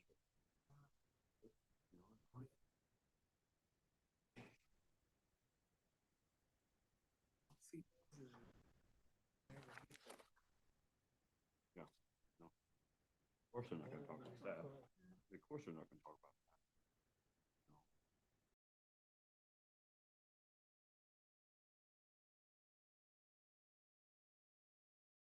that. Before I call the meeting to order, I want to announce that some committee members, staff, and the public are attending remotely via Zoom as well on site. All participants joining by phone should mute their phones when not speaking to avoid background noise. During the meeting, please make sure that you announce yourself by name and title every time you speak, so the public is observing knows who is speaking. When speaking, be sure and speak directly into a microphone so that all comments are heard and the record of the meeting is accurate. This is critical given the number of remote participants and his current guidance from the Kansas Attorney General. The public is allowed to participate by Zoom or submit comments by email prior to the meeting, and those comments will be included in the record of this meeting. The public may indicate their intent to provide remote public comments by contacting the clerk's office by noon on the day of the meeting. The public also will have an opportunity to provide brief comments either by telephone or via Zoom from the fifth floor conference room of the municipal office building during the meeting. When speaking, please state your name and city of residence for the record. If public comments are allowed on an agenda item, comments should be limited to the topic of that item. Disruptive comments and behavior are not permitted and may result in removal from the meeting. I will now call the meeting of the Administration and Human Services Standing Committee for Tuesday, February 17th, 2026 to order. Will the clerk please call the roll? Roll call, Lopez. Hill. Here. Crump. Here. Howard. Here. Ramirez. Here. Clerk, are there any revisions to the agenda this evening? There are no revisions. Thank you. We have minutes from our April 21st, 2025 meeting. Is there a motion for approval? Comstock motion. Howard second. There's a motion and a second. Roll call. Roll call, Lopez. Aye. Hill. Aye. Crump. Aye. Howard. Aye. Ramirez. Aye. The vote is 5-0. Motion carries. Minutes have been approved. We have several items in our agenda this evening. Item number 4.1 is a presentation, nonprofit organizations usage of unified government facilities. Our first item on the agenda is a presentation identifying nonprofit organizations using unified government facilities at no cost. I will recognize Reed Partridge, the legislative auditor, for the presentation and remarks. Good evening, Reed Partridge, Legislative Auditor's Office. We have a brief presentation of an audit that was issued last year. Before we begin, there it goes. So just some background on the Legislative Auditor's Office. That our office was established by the charter based on recommendations of the Consolidation Committee. My position is appointed by the district court judges, which gives us a level of independence. The auditor's office is an internal performance audit program. We report on the operations of any program within the unified government. And we also manage the unified government ethics program. Question about the background. The audit was requested by the county administration, and it was very straightforward and simple. Just please identify the nonprofit organizations using UG facilities at no cost. And basically it's consisted of just surveying and visiting these facilities. Okay, we'll go with the next. So here they are. And you can see some of them use them a couple of times a week, sometimes once a month, sometimes annually. You can go on to the next slide. There's more. Okay, and so of those, we identified 3 that are really kind of noteworthy. One is the Parkwood Center. That facility, that UG facility houses the Economic Opportunity Foundation. That is a nonprofit organization that utilizes the entire first floor. The Beatrice Lee Center houses the groundworks.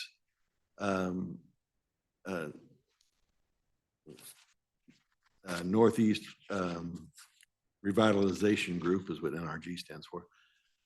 And then Memorial Hall, we have various users of that one at no cost, primarily unified government departments. You can just go to the next slide. There's the Parkwood Center, as I mentioned, Economic Opportunity Foundation. It's about a 5,400 square foot operation.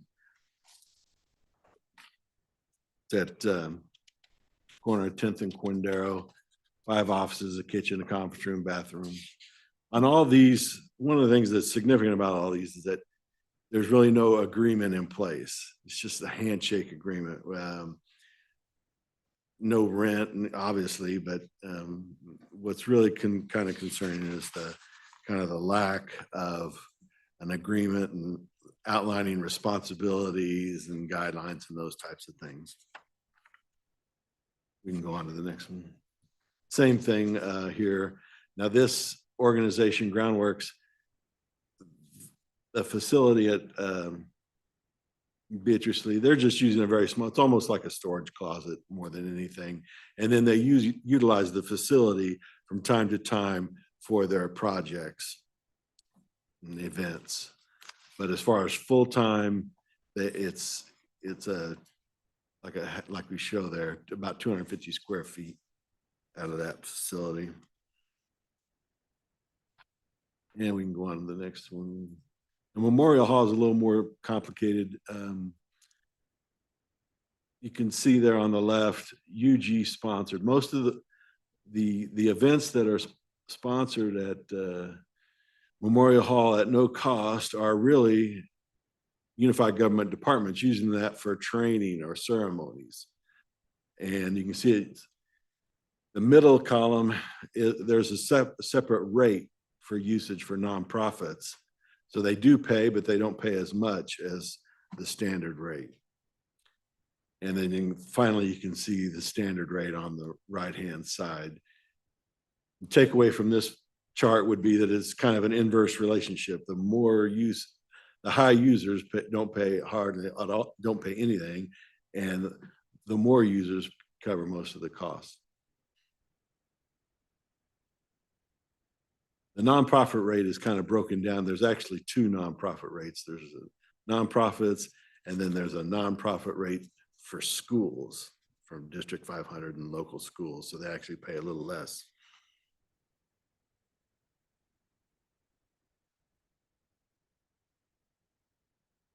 That again, most of the users of Memorial Hall with no cost with waived fees are the unified government departments themselves.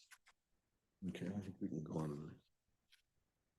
So as we kind of wrap this up, what we recommend to the department heads was that if there is going to be any usage, should have some kind of rental agreement that outlines the usage and the responsibilities and the liabilities. And it should be approved by a county administrator. A fee schedule needs to be, there is a fee schedule and it needs to be adhered to.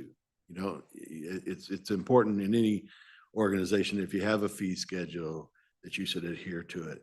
Any exceptions, it should be documented. And that's what we've seen quite a bit in the Memorial Hall one, is that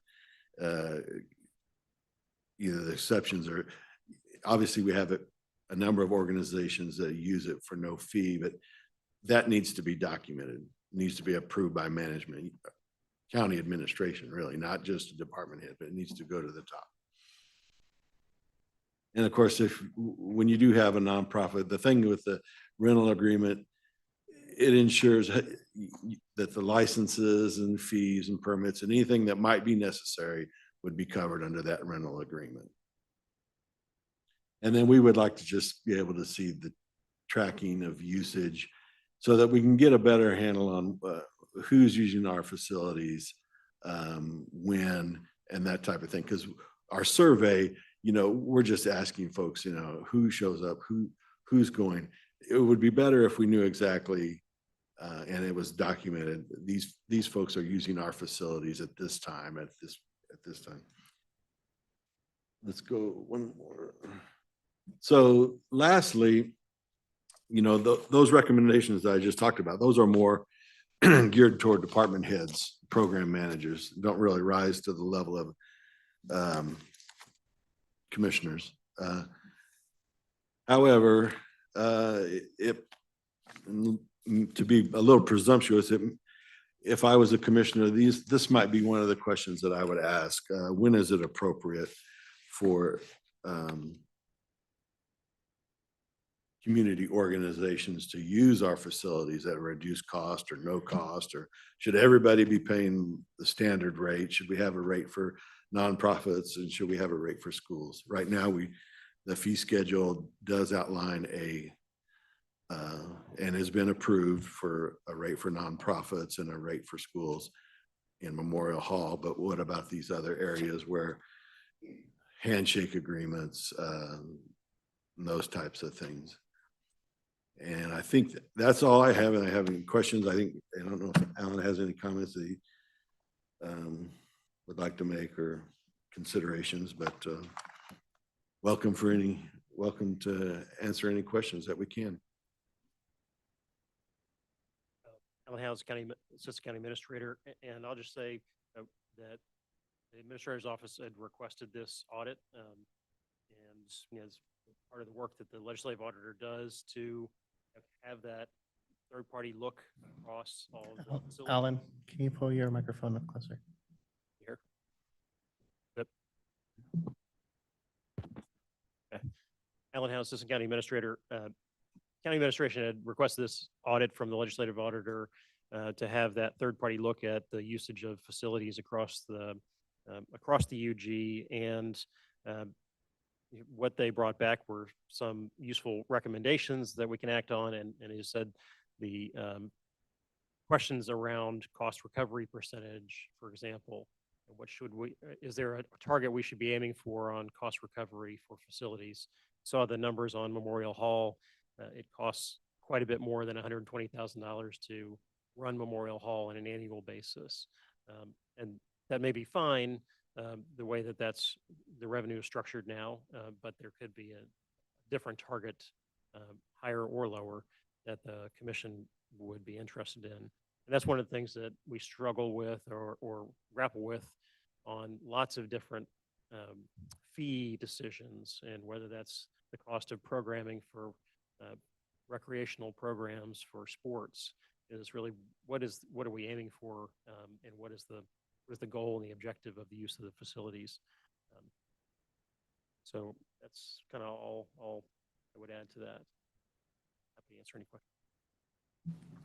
Thank you, Mr. House. Thank you, Mr. Partridge. Are there any comments or questions from the committee? Commissioner Lopez. Yeah, just real quick. Who's the BNSF Railroad Group? Is that like retired railroaders, or is that actual railroaders from Burlington, Northern Santa Fe? I don't have any information on the folks who actually use the groups.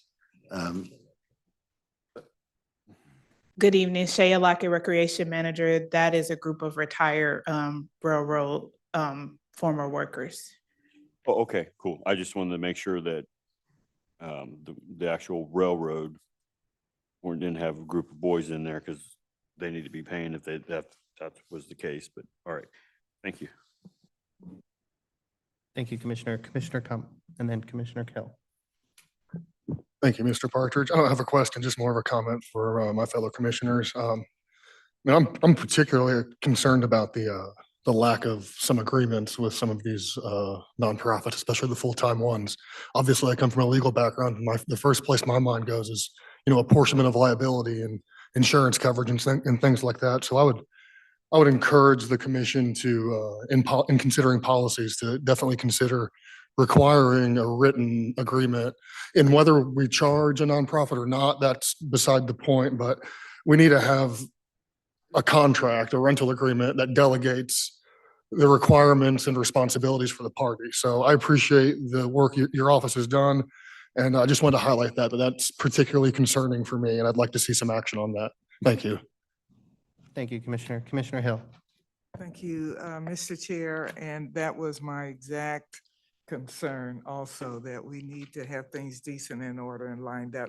And I was going to ask legal, just how difficult would that be to have all of the individuals or organizations using our buildings?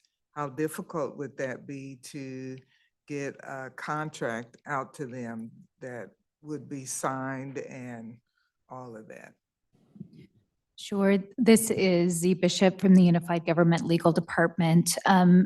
Commissioner Hill, individuals who rent parks facilities generally already sign an agreement that would apportion liability and, talk about things like whose responsibility it is to clean up or, those kinds of things. And so I don't anticipate that it would be all that difficult to get such agreements in place.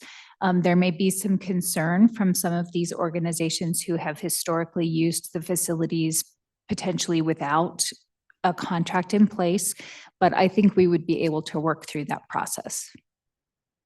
Thank you. If I might, Allen House, Assistant County Administrator, and I think they're kind of linked here, which is the question of what this highlighted is there really is one place in the Parkwood Community Center where we have a nonprofit that is full-time using the facility at no cost. And so we can have an agreement, we could set up an agreement that would memorialize that existing arrangement. Part of the policy question is that a arrangement that say we should have, but that we want to have, and the use of those facilities. And so that's articulating this very well, but they're kind of linked, which is, and we've talked about this with the parks folks as well. If somebody is in a UG facility full time, that means it's not eligible for other uses. And so that's kind of the weighing in the balance here, and the policy question of, is that something that if we do it for one, should we be doing it for others? This is something that predated, I think, probably anybody in this room, and maybe even Reed, who's been around a long time, probably the longest of anybody here. So like you said, it was probably a handshake agreement at some point, and that's kind of where we find ourselves today. We recognize the need to tighten up wherever we land on that, but that's kind of one of the questions that's sitting out there. Commissioner Howard. Howard, District 1. I just want to add, Commissioner Kump, to your thoughts, not just to just the facilities that people are occupying and not paying on, but what I've found is that there are a lot of contracts that before us and before people that were here, they weren't legit contracts, right? They were just based off of hearsay, right? And so now, 20, 30 years later, we're having to deal with these issues when in reality, we shouldn't be here, right? And so it's the system where we've continued to do the same things over and over again. And so at some point, somebody has to stand up and say, all right, how do we do things the right way now, right? We know how things have been done in the past, and I've experienced things with departments where I feel like we should be doing things differently, not as the commissioner, but on the outside, right? As a resident, I've seen things happen in our departments, right? Where it hasn't been fair to our community, right? One thing said to one person and then done something else with another person. So it's been like that for a long time. But what I'm thankful for is that we now have an audit. We now are starting to look at where we can get more use from our facilities and the people who are occupying these spaces. It's not that they don't have a right to do the work that they're doing, but we have to look at is the work that you're doing important enough, right? Versus somebody that's on the outside that has work that could generate some type of activity or revenue for that building coming in to occupy that space. And so just going back to you, Commissioner Kump, I appreciate you for standing up and saying that. Thank you, Commissioner. Commissioner Hill. Just real quick, one thought. As we are trying to rectify the problem, maybe there's a way where I heard our Commissioner Howard say now that we have this opportunity to write in some of the things that have been done maybe inappropriately for the last 30 years. Well, instead of abruptly changing everything right now, maybe we give a year, 6 months notice that there would be changes, something like that. Maybe there's a way where we can work with organizations once we decide what we'd like to do. But instead of being very abrupt with change, maybe we can modify it gracefully within a time period. Commissioner Howard. Howard District 1. Thank you for adding that too, because I was gonna say for our Parks Department, I know how that could be if we just stop something abruptly then, and not just the Parks Department, but all departments where we work with our community and they're used to something, right? So to stop it abruptly, we would hear the blunt, we would hear the blunt end of that.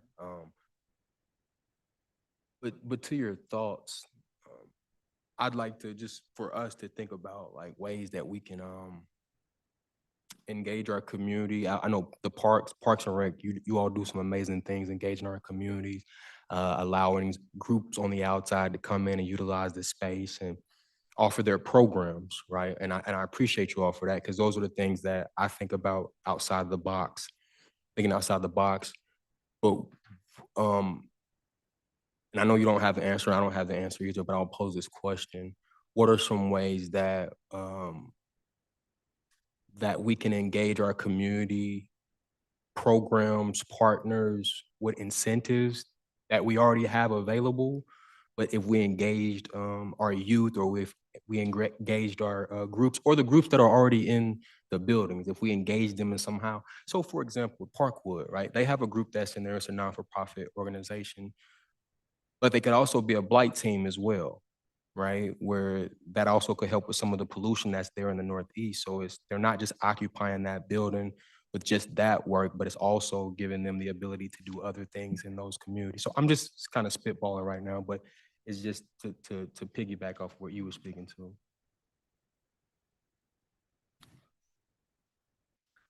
Commissioner Lopez. Yeah, I agree with what all my colleagues are saying.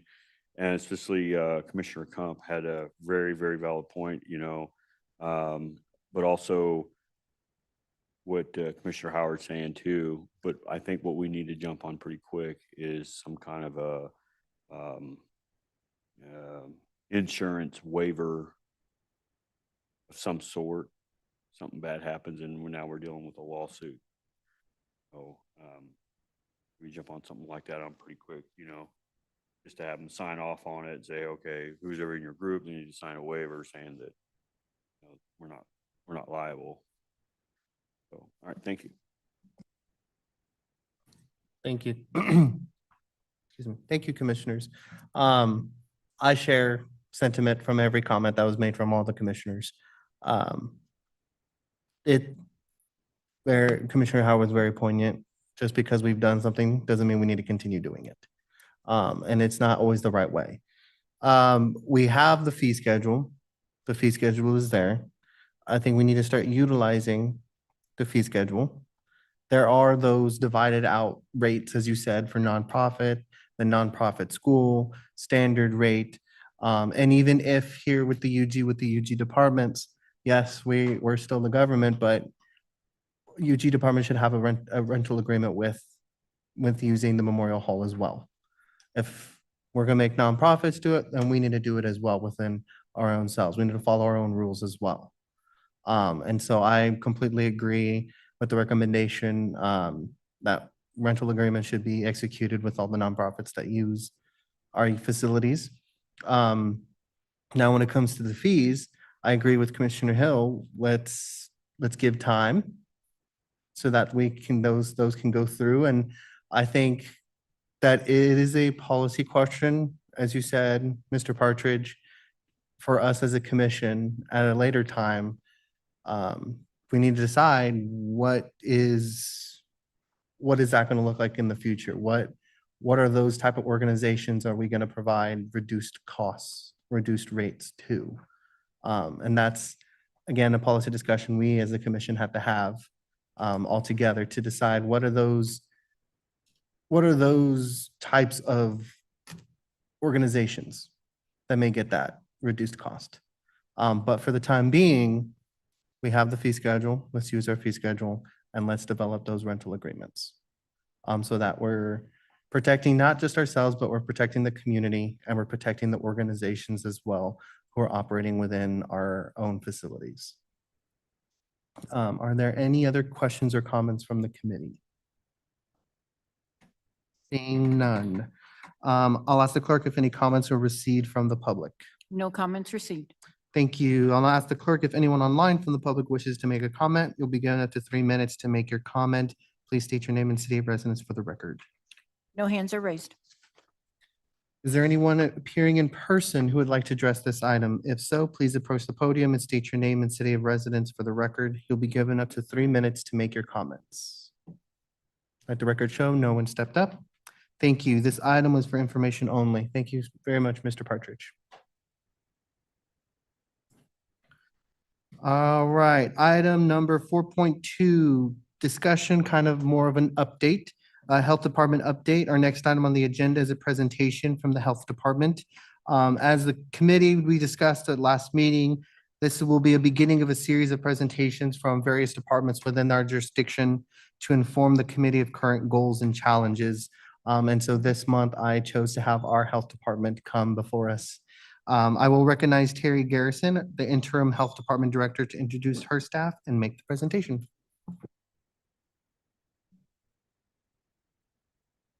Thank you, Standing Committee and Chair Commissioner Ramirez, for the opportunity to present a Health Department update and future activities of the Health Department. With me is Colleen Kelly. She is our manager for our Strategic Communications and Operations Division of the Health Department.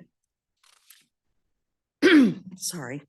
You can change slide. So as an introduction, please note there is a slight change edit from the published presentation in which the last 2 bullet points on this slide are reversed from what is in your packet. In your packet, you should also have received a copy of our annual report, the Health Department annual report. We have extra copies here if you have not received it. And on the screen, you can see that our vision and our mission statement. These were established during our internal strategic planning process that we went through in 2023. And it's our strategic plan. It runs from 2024 to 2028. So, and if you would turn to page 6 on your annual report, I just want to, this is just a sample page. This is how all of the pages within the annual report are set up and designed. I'm sorry, can you?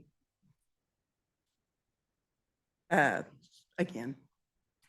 So we just wanted to kind of go through it to, kind of help dictate kind of how, when you're reading the annual report, how it is set up. And this is an example of how it's laid out, which each division showing our 2025 highlights and how our daily work relates not only to our strategic plan, but also how it relates to our national accreditation requirements and standards.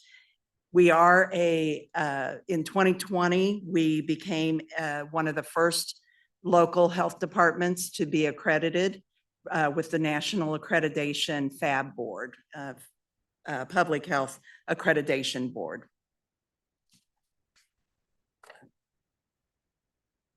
We also, this is QR codes that can lead you. We have all of our reports online electronically. So these are QR codes that can lead you to both our annual report, which we have some printed copies, but those get expensive. So we also have our strategic plan is online. It's electronic as well as our community health improvement plan.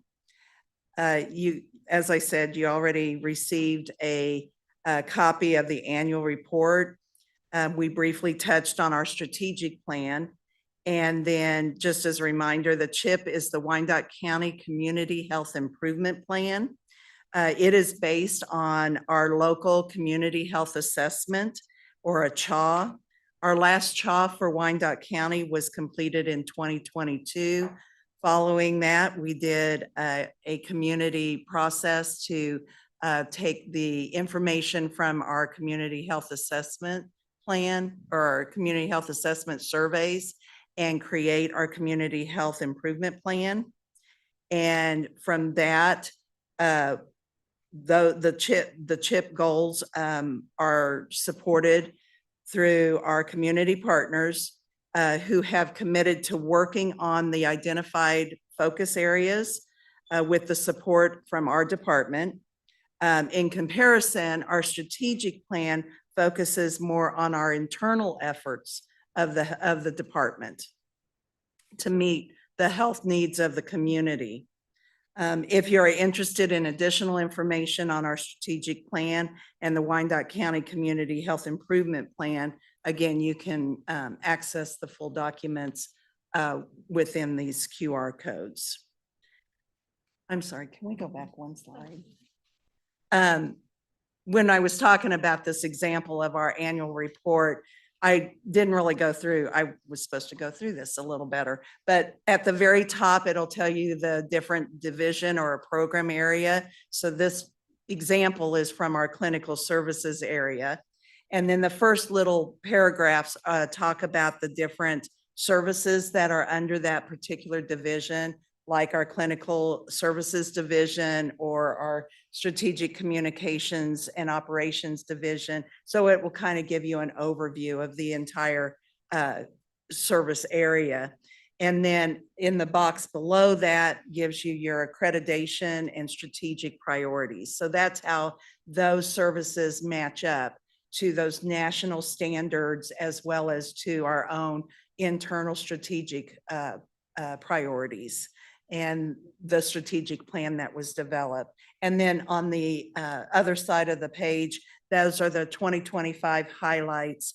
As you know, you can read through them. I don't, but we increased our walk-in clinics to 5 days a week.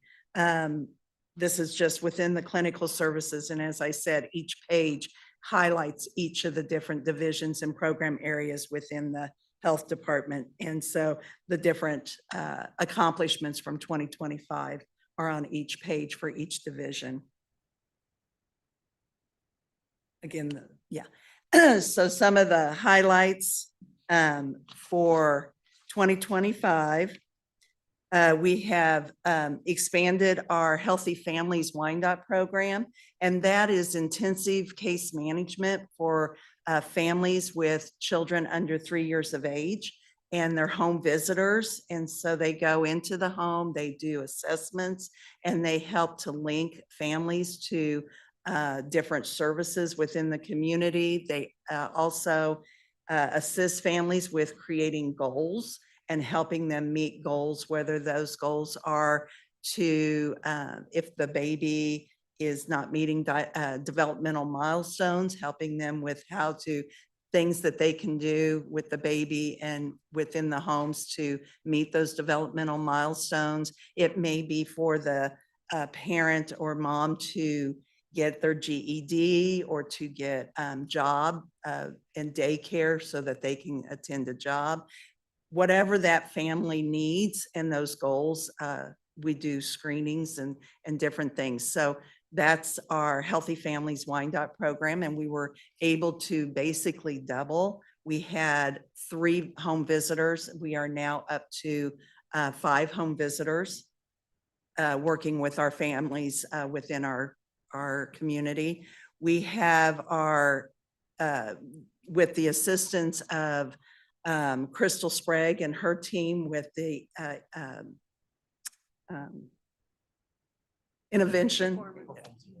performance innovation.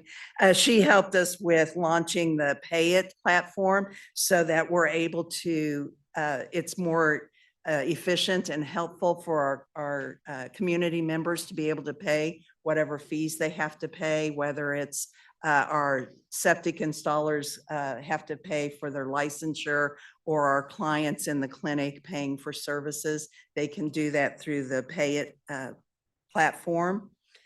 And she also was helped us with, there's a charge that Pay It generally charges if you use your debit card or something like that. So for our clinical services, we were able to negotiate that they don't have to pay that additional charge since we serve low income individuals within our clinical services. So that we were able to not have that for our clinical clients. As I said before, we expanded our walk-in clinic hours to 5 days a week.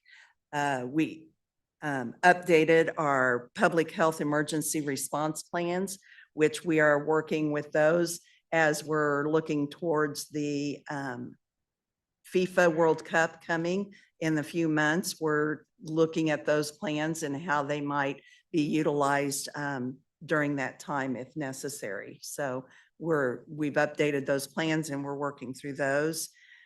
We've launched an online application for WIC. So now some of our families, if moms are working, they don't necessarily have to take off work, which is costly to them and their families. They can do an application online, and we can also do the phone interviews with them for some of their WIC services. So that's been really helpful for our WIC clients. We've investigated several communicable diseases within Wyandotte County throughout the year. That's one of our requirements, is to maintain a healthy community and decrease the number of communicable diseases in our county. And our organization was named the Advocate of the Year by the Grandparents for Gun Safety, and we received an award for that. So there's been several good highlights with the different challenges that 2025 brought, with the different landscapes at different levels of the government. We've been able to be very successful in still accomplishing a lot of great things within 2025. In 2025, we also launched the first year of doing an art contest. It was funded by a grant through the National Libraries of Medicine, and we partnered with Kansas City, Kansas and Bonner Springs Libraries, and it was very well received by the individuals. We had 87 entries into that. And we have a copy of the calendar. We created a calendar, and it's different healthy things for each month. And those were created by actually our community members. And so coming up in 2026, as we look forward to 2026, of course, we have some very important activities that are coming in the near future. And in your packet, I believe you received a handout of some of the upcoming events that should be coming. Obviously, the FIFA, next slide. The FIFA World Cup, we're doing preparation for that. Right now, as I talked about, we updated our emergency response plan. We're talking about, we hope it doesn't happen, but we always, you prepare for the worst and hope for the best. But if there is some type of an outbreak or something where we have to quarantine or isolate someone that is from another country, how do we do that in a positive way? We also have preparations, making sure that we are looking at how do we communicate, how they can access medical services if they need to, how to mitigate for potential heat issues if we have, days that are over 100 degrees and heat, for heat exhaustion and things like that. So how do you mitigate that when you have such a large population, and how do you communicate those mitigation efforts? We are expecting, we have submitted all of our documentation and all the necessary documentation and paperwork for our reaccreditation for the National Public Health Association accreditation. So we're expecting a site visit. They will come locally here to visit us, and we hope that as our Board of Health, which all of our commissioners are our Board of Health as well, we are hoping that some of you will be willing to work with us on the site visit. They will probably want to speak with some of you as our Board of Health. We are also expecting our CLIA. We have a moderate to high complexity laboratory within our health department, and we do have inspections every 2 years. It's called a CLIA inspection.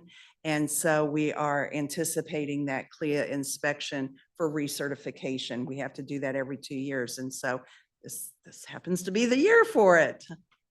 They come and they look at all of our policies and procedures and make sure that we're following standards, clinical standards for laboratory services. Then we have our reoccurring monthly events. We do what's called Happy Bottoms. So we disperse out diapers to families that have signed up for those free of charge. So we disperse those. We have a time that they can come every month for those. We also have, trying to remember, what's some of our other ones? Oh, our Be Wise Monday, which is the first Monday of every month. We offer immunizations to children 2 and under without the administration charge. Normally, we have to charge an administration fee for each vaccine, but that's one time that we can start kiddos off in a good way and families off in a good way of getting those immunizations into those kiddos. We know now we have an outbreak of measles within the country. It is the highest it has been in 30 years. We almost had measles eradicated, and now it's coming back with a vengeance. And so we really want to get our families off to a good start. So those Be Wise Mondays, where we can get those kiddos in there and start them on a good foot with their immunizations, is really important. And so we have those Be Wise Mondays that we can do those. Then we have our annual community events. We do community baby showers. Our last community baby shower was very well attended. It was one of our largest we've had, and there was over 150 participants in that baby shower. So we usually do a couple of community baby showers a year. We also do back to school immunizations. We work with all the school districts, Turner School District, as well as KCK. They usually have, KCK obviously has the biggest back to school immunization program. We've held that the last few years out at the home fields, which is a really nice space to do that. It's very large, so you can get a lot in there. And so we do our back to school immunizations and annually as well. And then other events as they come up, and we get invited to do other events like the Juneteenth. We participate in those and different things that we can hand out our information.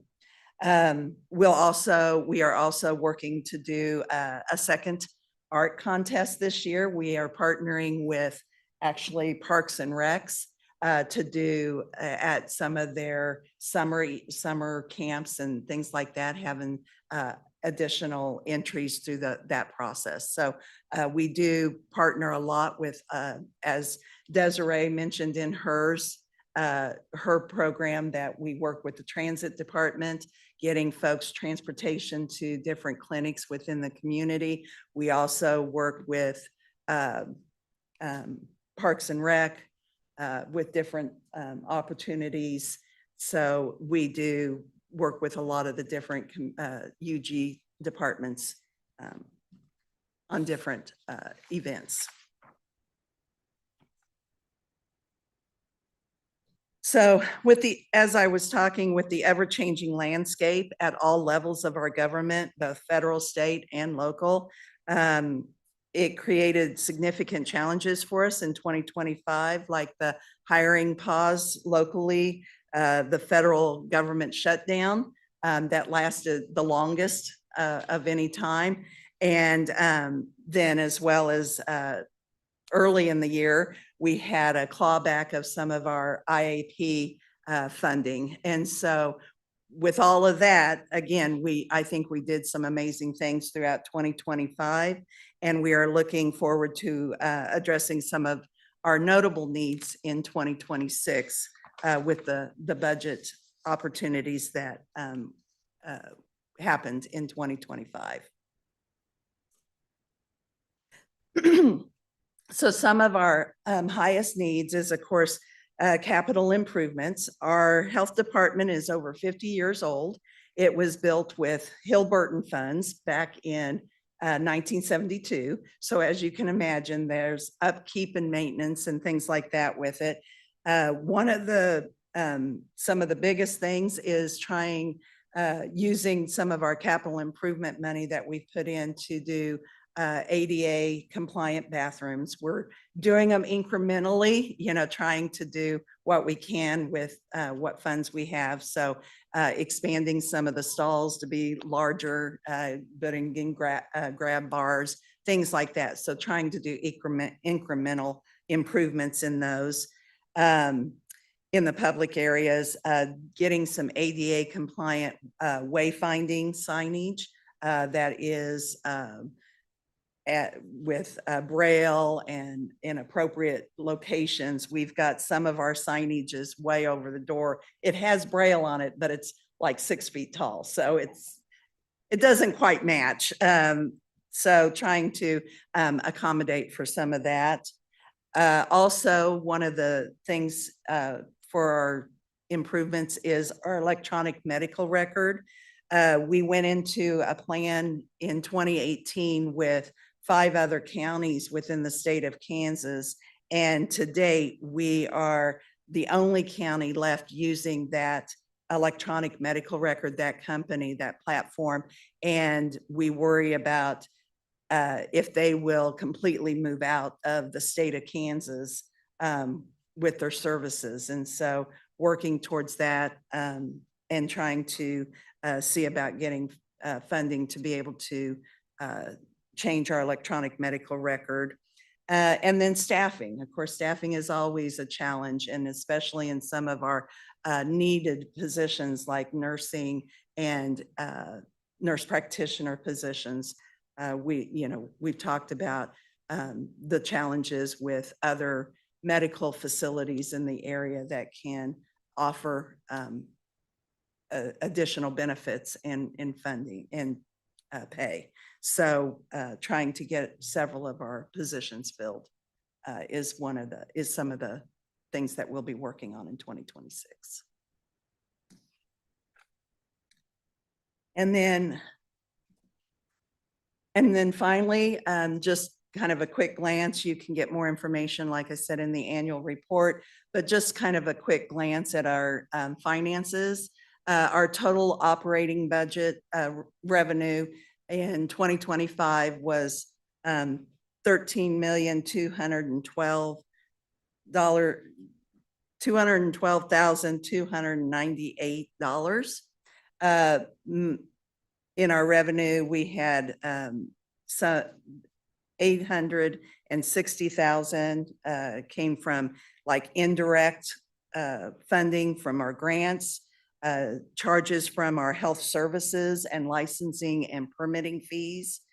68% of our total operating revenue was from grants, federal, state, and then we have aid to local, which is a pass-through. Those are our pass-through grants where the federal actually gives them to the state and then the state gives them to the local. So they're called pass-through grants, and those are our aid to local grants.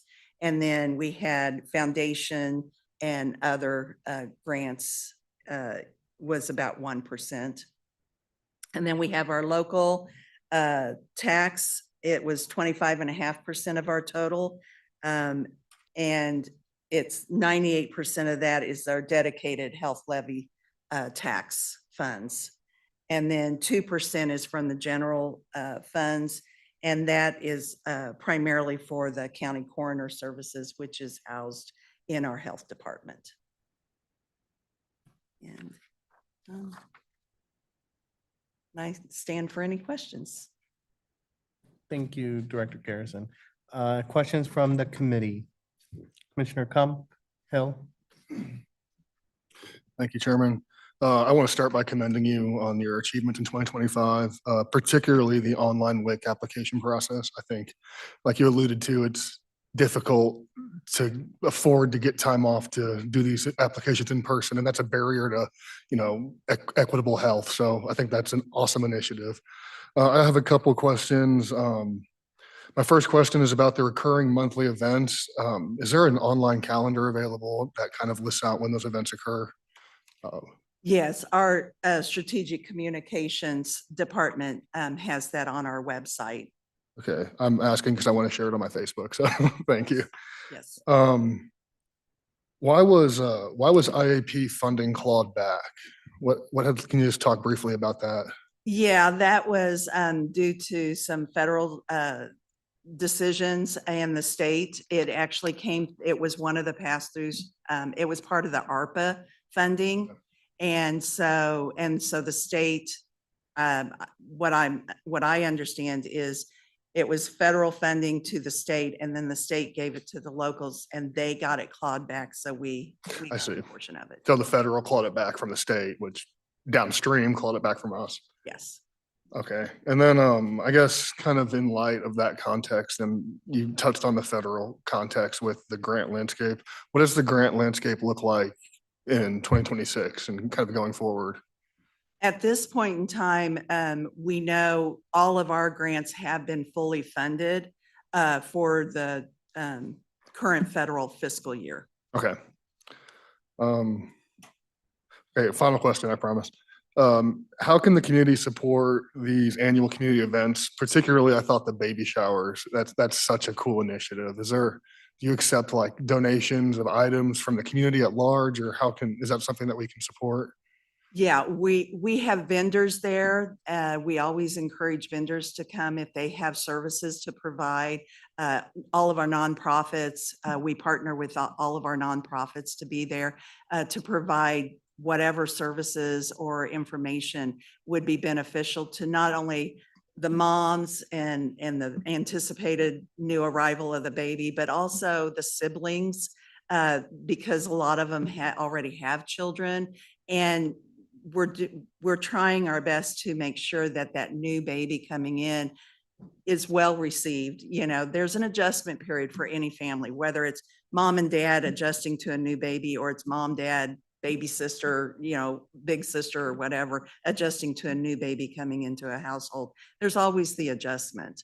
And so any of our folks that want to be vendors at our, and if they, just come and hang out. Awesome. Well, as someone whose mother was a nurse practitioner, whose sister's a nurse, and whose brother's in nursing school, I really appreciate the work you do in the community, and I commend the hard work you guys have done so far and look forward to seeing what you do this coming year. Thank you. Thank you. Thank you, Commissioner. Commissioner Hill. Thank you, Mr. Chair. Thank you for your report on this evening. I really, really appreciate it. I do have a couple of questions. One in particular, I didn't hear any information on. I just wonder how we are. I didn't hear anything about lead poisoning. Are we in a good spot now as far as lead poisoning in our communities? Well, that's always a challenge. We have a very older housing stock. And so obviously a lot of that still has lead, whether it's lead in the windows or lead in the paint, even lead in the soil, in the ground. We work with K-State. We have some property that they will be looking at the soil and things like that. We have our No Lead program, which is through the Housing and Urban Development federal agency. And so we have been working really hard trying to get folks, we do both owned homes as well as rental properties. So we're really trying to get all of our housing stock lead-free, but it takes time. It's not it takes money and time. And so we really encourage any of our community members that have, especially if they have small children in the home, that they would qualify for the no lead program to get lead abatement and mitigation done in their homes. Please contact us. Our lead program is always looking for new homes to do. Okay, thank you. And I want to commend you. You provided vaccines at 8 outreach events. So you're really trying to get the vaccinations in.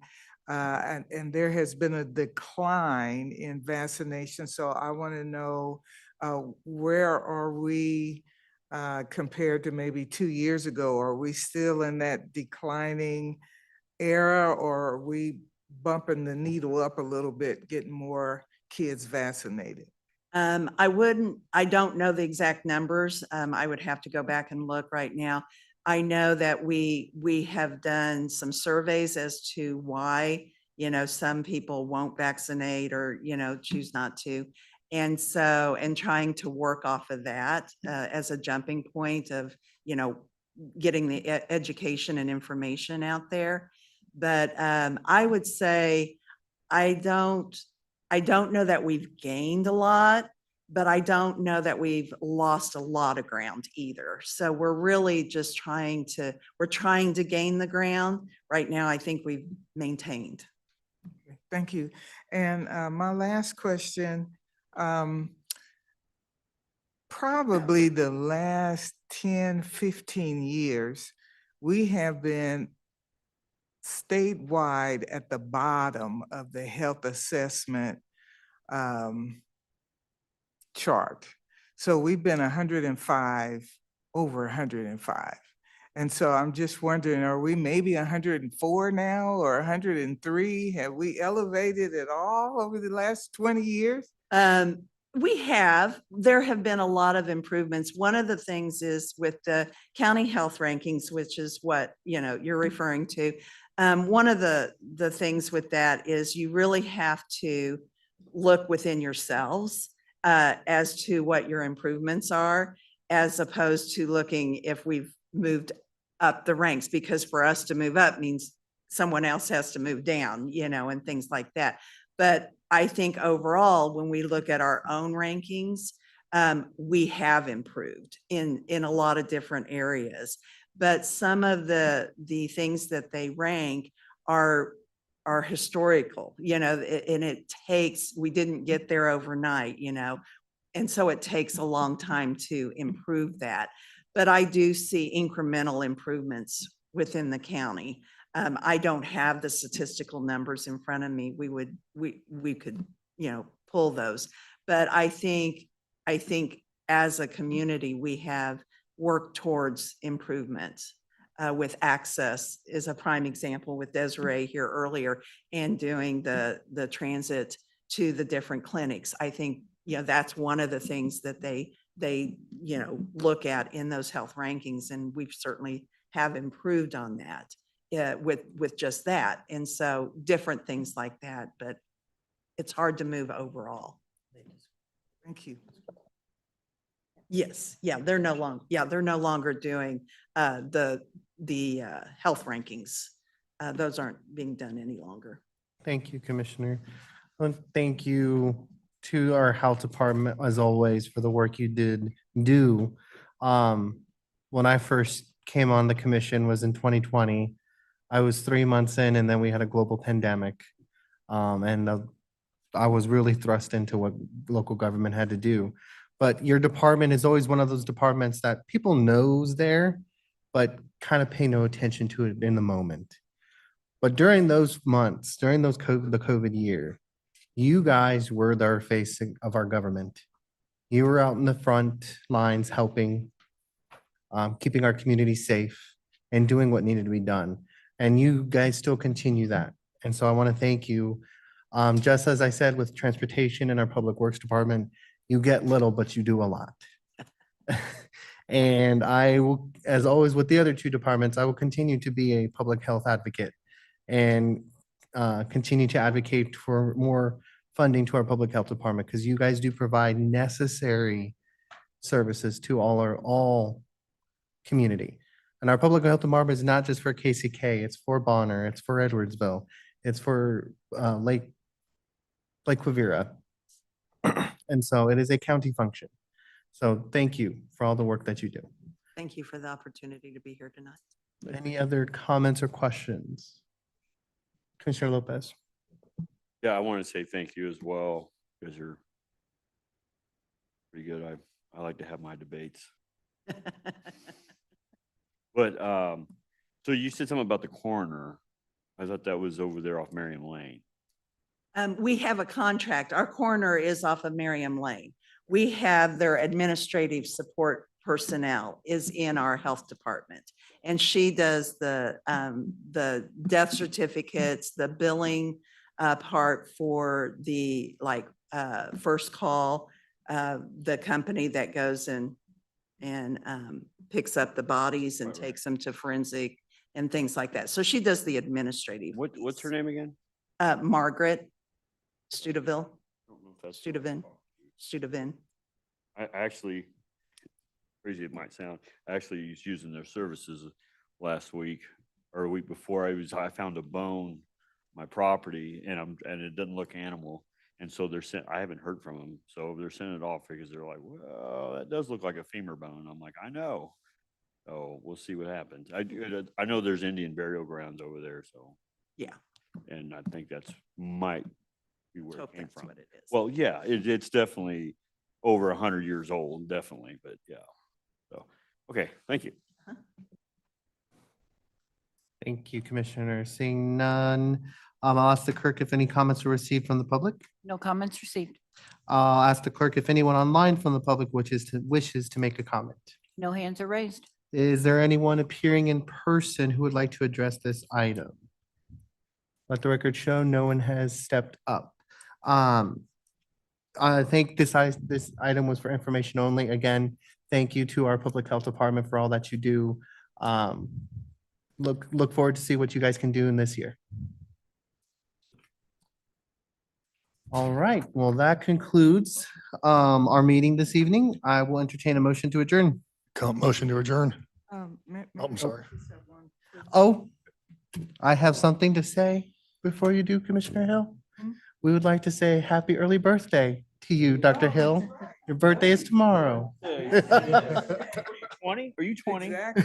No, I'm older, 25. 20. Commissioner Hill. Thank you. I just wonder what can we do to help the health department as a community? So that's something for us to think about. We want to help them achieve their goals and it'll benefit all of us. So just something for in the future for us to think about. Thank you, Commissioner. And I think Director Garrison would agree with the number one thing that they would need is funding to be able to do their job better and expand their services. But again, that's a decision we as a commission make and along with our administration of, is that a goal for this commission to expand those services and that funding? Was there a second? There is a second and a motion and a second. Roll call, please. Roll call Lopez. Happy birthday, Commissioner Hill. Aye. Hill. Thank you, Commissioner Hill. Aye. Come. Happy birthday. Aye. Howard. Happy birthday, Commissioner Hill. Aye. Ramirez. Happy birthday, Commissioner Hill. Aye. The vote is 5-0. The motion carries. Meeting Hey, I don't care. You're 20.